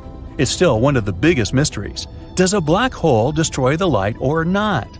Saturn has 82 moons we know about. 53 confirmed and 29 more that are still on the waiting list to be confirmed as actual moons before they get their official names. And one of the coolest moons might be a 914-mile-wide hunk of rock called Apophis. It's dark on one side and bright on the other. Its lighter half is 20 times more reflective than the other one. As it turned out, the bright side is ice. The dark side is a bit more complicated. One theory says it's dark because of particles coming from another moon, the one named Phoebe. Another theory says it could be because of heat. Since the moon is rotating really slowly, its dark material is absorbing heat, which makes it even darker. Now, how big do you think a black hole can become? In theory, we can't find an upper limit to its mass, but astronomers believe the ultramassive black holes, or UMBHs, located in the cores of certain galaxies are mostly up to 10 billion solar masses big. Recently, they even discovered these UMBHs physically can't grow much more than this, because, in that case, they would start to disrupt the accretion disks that feed them. That way, they would kind of stuff the source of new material.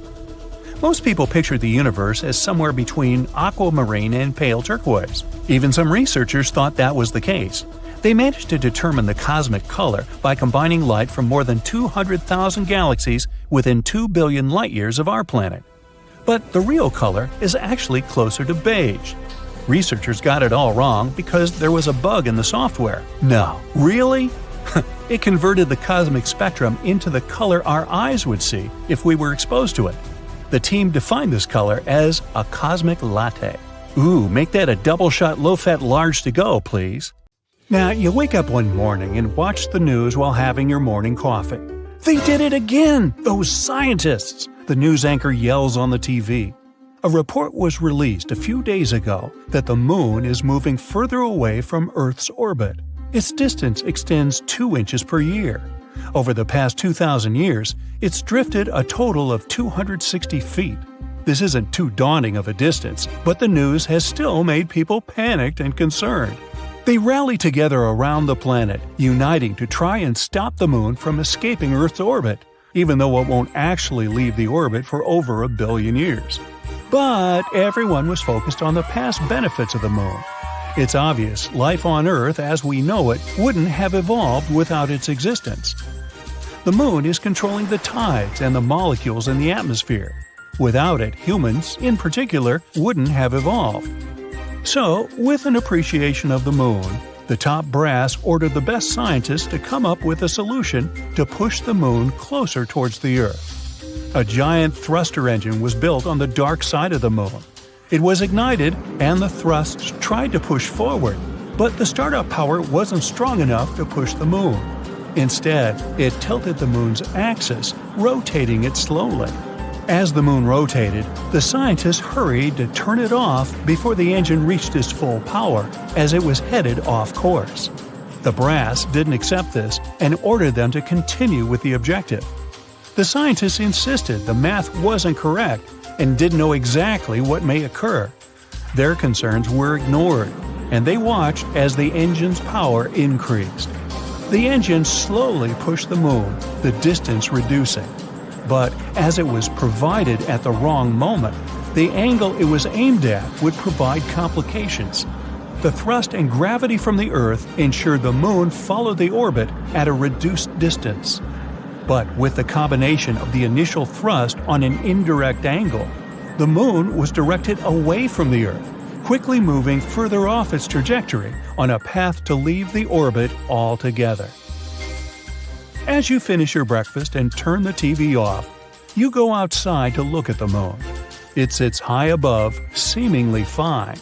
Surely, the news anchor was just exaggerating.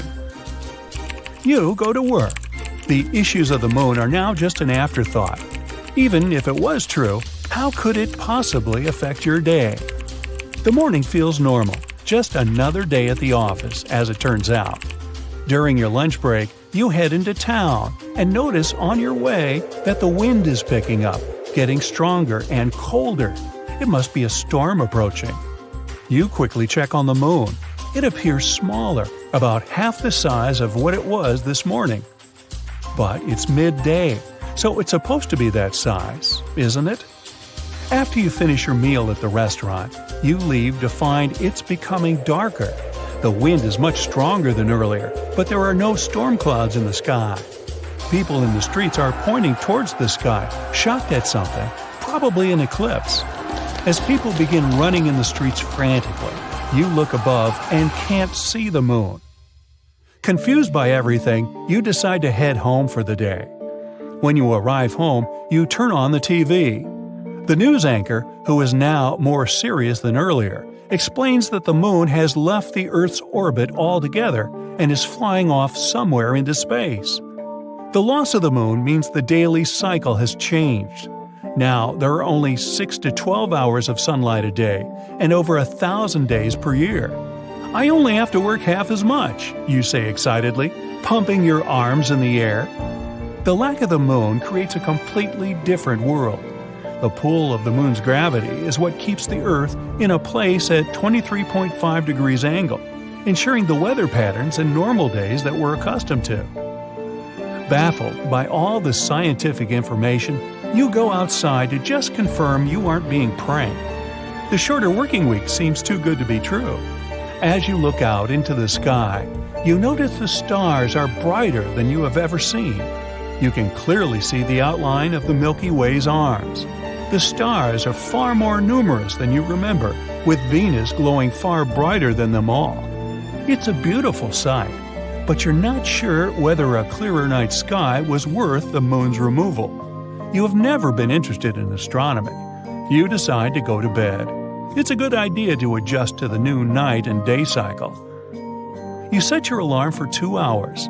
That should be enough, you say to yourself happily. Tomorrow is Saturday, after all. You need to get up early to go surfing. Gotta catch those high tide waves. You wake up, get your things together, and drive to the beach. The news on the radio explains some issues about how the Earth is now more defenseless to asteroids without the moon. Then they talk about some issues with the tides. Something about how the tide is now 1/3 the size it used to be before. You're unsure how this could affect the waves. Maybe it means they will be larger. You park at the beach, grab your board, and look towards where the surf should be. It should be high tide, but the sea is somehow a lot further away than normal. You shrug off the hurdle of having to walk towards the water. After a long, enthusiastic walk toward the gnarly waves, your mood changes as you approach, staring blankly at the tiny waves. Upset, you head home. While driving, you listen to the news and pay more attention to the information provided. In place of structured seasons, there are only erratic weather patterns. Winds are faster and stronger, creating more powerful storms, and in some places, there are just stagnant conditions. The equator is no longer always warm. The poles aren't constantly cold. The depths of water shrink. Tides only adjust to the sun's gravity, reduced to 1/3 of the pre-moon depths. Throughout the world, the seas change in altitude, shrinking at the poles, and the bulge of water around the equator shifts. The moon regulated the tides and provided the periodic changes that were a key element to assisting with life on Earth. Aquatic life forms are displaced within shallows worldwide. Life cycles of important microbial life have been upset. You couldn't imagine that something as simple as a change in the tides could be so important to billions of life forms. Water and precipitation, which is distributed across the globe, cannot provide sustenance where they did before. The weather has become more extreme, hotter for longer periods and colder for other parts of the Earth. Over time, some thousands of years in the future, dry deserts will transition into ice ages. These intense changes disrupt the natural order of all things for life on Earth.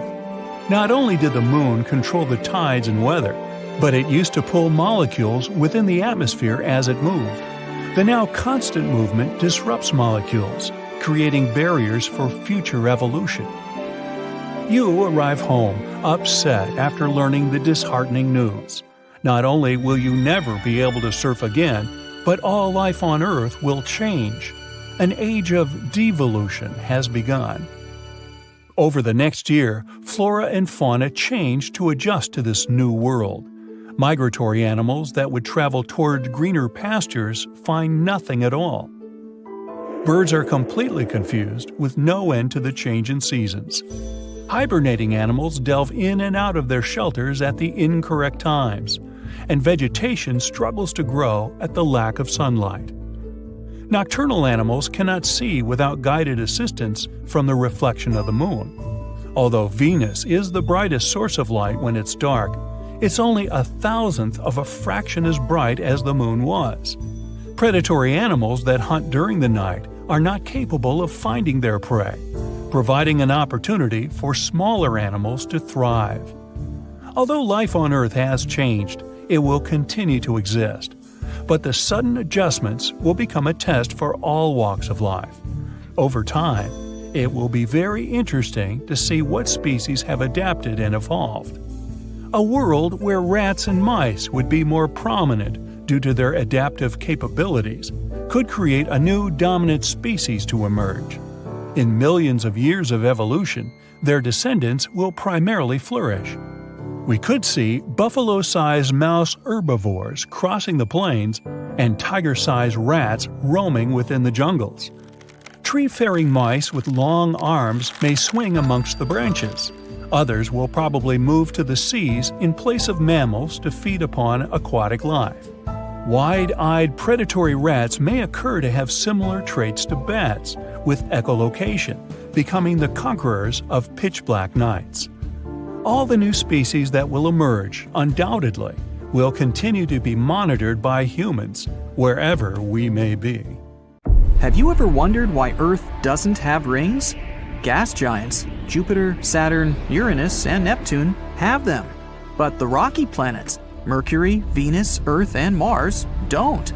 Two theories describe how ring systems potentially developed. The first one says that rings may have formed from leftovers that date from the time a certain planet was forming. Or, as the second one says, they could be the remains of a moon that was either destroyed in a collision or broken apart by the gravitational pull of its parent planet. Scientists still don't know why the gas giants have rings, but they think it could be because they formed in the outer solar system. Rocky planets formed in the inner area of our solar system, which is why they were more protected from potential impacts and collisions that might have formed rings around them. Or the reason is that the bigger planets have a larger volume, which allows a ring system to remain stable. Some scientists think our planet did have a ring system a long time ago. In its early stage, a Mars-sized object hit the Earth, and this probably resulted in a dense ring of debris. But its ring system pretty soon coalesced, and that's the way our moon was formed. More than 10 years ago, in 2011, astronomers found a huge water vapor cloud about 12 billion light-years away from our planet. This cloud is the oldest source of water that we know of. It dates back to when the universe was only 1.6 billion years old, and now it's 13.8 billion years old. This unusual cloud is also the biggest source of water that we know of. It holds 140 trillion times the amount of water that the Earth contains in all its oceans. Enormous. The cool thing is, this vapor cloud is kind of feeding a black hole. It may contain enough gases, such as carbon monoxide, to help its black hole grow even 6 times bigger than it is now. We all know that Earth has one moon, but there are 2 more asteroids, 3753 Carina and 2002 AA29, locked into co-orbital orbits with our planet. The first one doesn't really circle around the Earth, but has some sort of a synchronized orbit with the planet, which is why it looks like it's following the Earth in a stable orbit, while in reality, it has its own specific path around the Sun. The other one, 2002 AA29, follows a horseshoe orbit around our planet. Its specific path brings the asteroid closer to us every 95 years. You'd expect Neptune to be an extremely cold and dark place. After all, it's an ice giant 2.8 billion miles away from the Sun. There's not too much sunlight there, so noon on Neptune is similar to twilight on our planet. But this ice giant appears to be creating its own heat.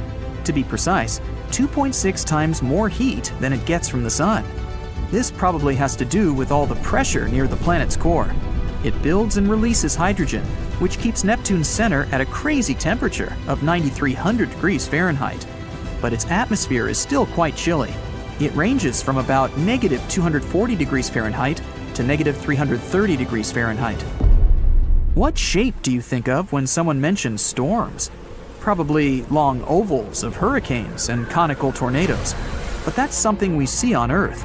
At Saturn's North Pole, a storm has been raging for at least the past 40 years, and it has a hexagonal shape. Such a weird shape probably has something to do with Saturn's turbulent gas. or maybe even with zonal jets that extend many miles down into a region of extremely high pressure. Have you ever wondered why planets don't twinkle while stars do? The thing is, if you were out there in space, you wouldn't see them twinkling at all. The reason we see stars twinkling is because of Earth's atmosphere. The pin-sized light coming from a star hits the atmosphere. The atmosphere then refracts it, which sends the light skittering off in a zigzag. That's what we perceive as the twinkle. Planets appear much bigger to us than just pinpoints. And yes, their light zigs and zags after hitting the atmosphere too. But those motions cancel each other out, which is why we don't see twinkling, but only a steady glow. In some regions, you can expect big changes in temperature. For example, in Montana, where in a single day, temperatures went from negative 54 degrees Fahrenheit to 45 degrees Fahrenheit. Yeah, sounds like a lot, but it's still nothing compared to Mercury, where temperatures tend to vary over 1,000 degrees Fahrenheit in a single day.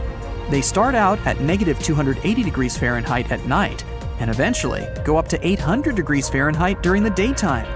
Picture a wardrobe you'd need to prepare for a single 24-hour visit to Mercury. Why doesn't the atmosphere of our home planet vanish and disappear into the vacuum of space? Even though we can't see them, the gas and vapor molecules that our atmosphere consists of all have mass. As such, all of these molecules feel the gravitational pull of the Earth, just like we do. They could escape, true, if they had enough energy. For instance, if our planet was closer to the Sun, the atmosphere would be hotter and its molecules could get away easier. But the Earth, fortunately, is just at the right distance from the Sun and has exactly enough mass to keep its atmosphere in the same place. When you think of volcanoes, you probably picture hot molten lava coming out of them. At least, that's how it works on Earth. But in space, volcanoes can spew methane, water, or even ammonia. Up there, a volcano can also spew specific materials that freeze as they erupt. Then they turn into frozen vapor and some sort of volcanic snow. It's a common thing on Jupiter's moons Europa and Io, also on Pluto and Saturn's moon Titan. They're called cryovolcanoes, and Io has extremely active ones. Over there, you'd see hundreds of vents with plumes of frozen vapor that tend to extend about 250 miles. And NASA vehicles have even captured some erupting in real time. Bam! Planets, moons, asteroids, comets, and stars, they can all collide, and galaxies too. Our galaxy, the Milky Way, is 2.5 million light-years away from Andromeda, our closest galactic neighbor. Astronomers believe the Milky Way is on a collision course that will destroy both galaxies in the distant future. Or at least, galaxies as we know them. The two galaxies are going faster and faster toward each other at a rapid clip, 250,000 miles per hour. It will be chaotic, and many planets and stars won't survive the collision. Eventually, these two massive entities will merge and turn into a completely new, unrecognizable galaxy. But here's a small comfort.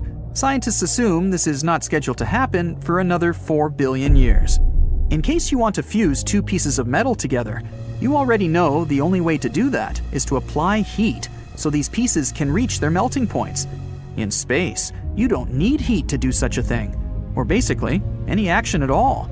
We call it cold welding, and such a phenomenon happens when you slide the metal pieces over each other. In that case, they wear away their protective oxide layers.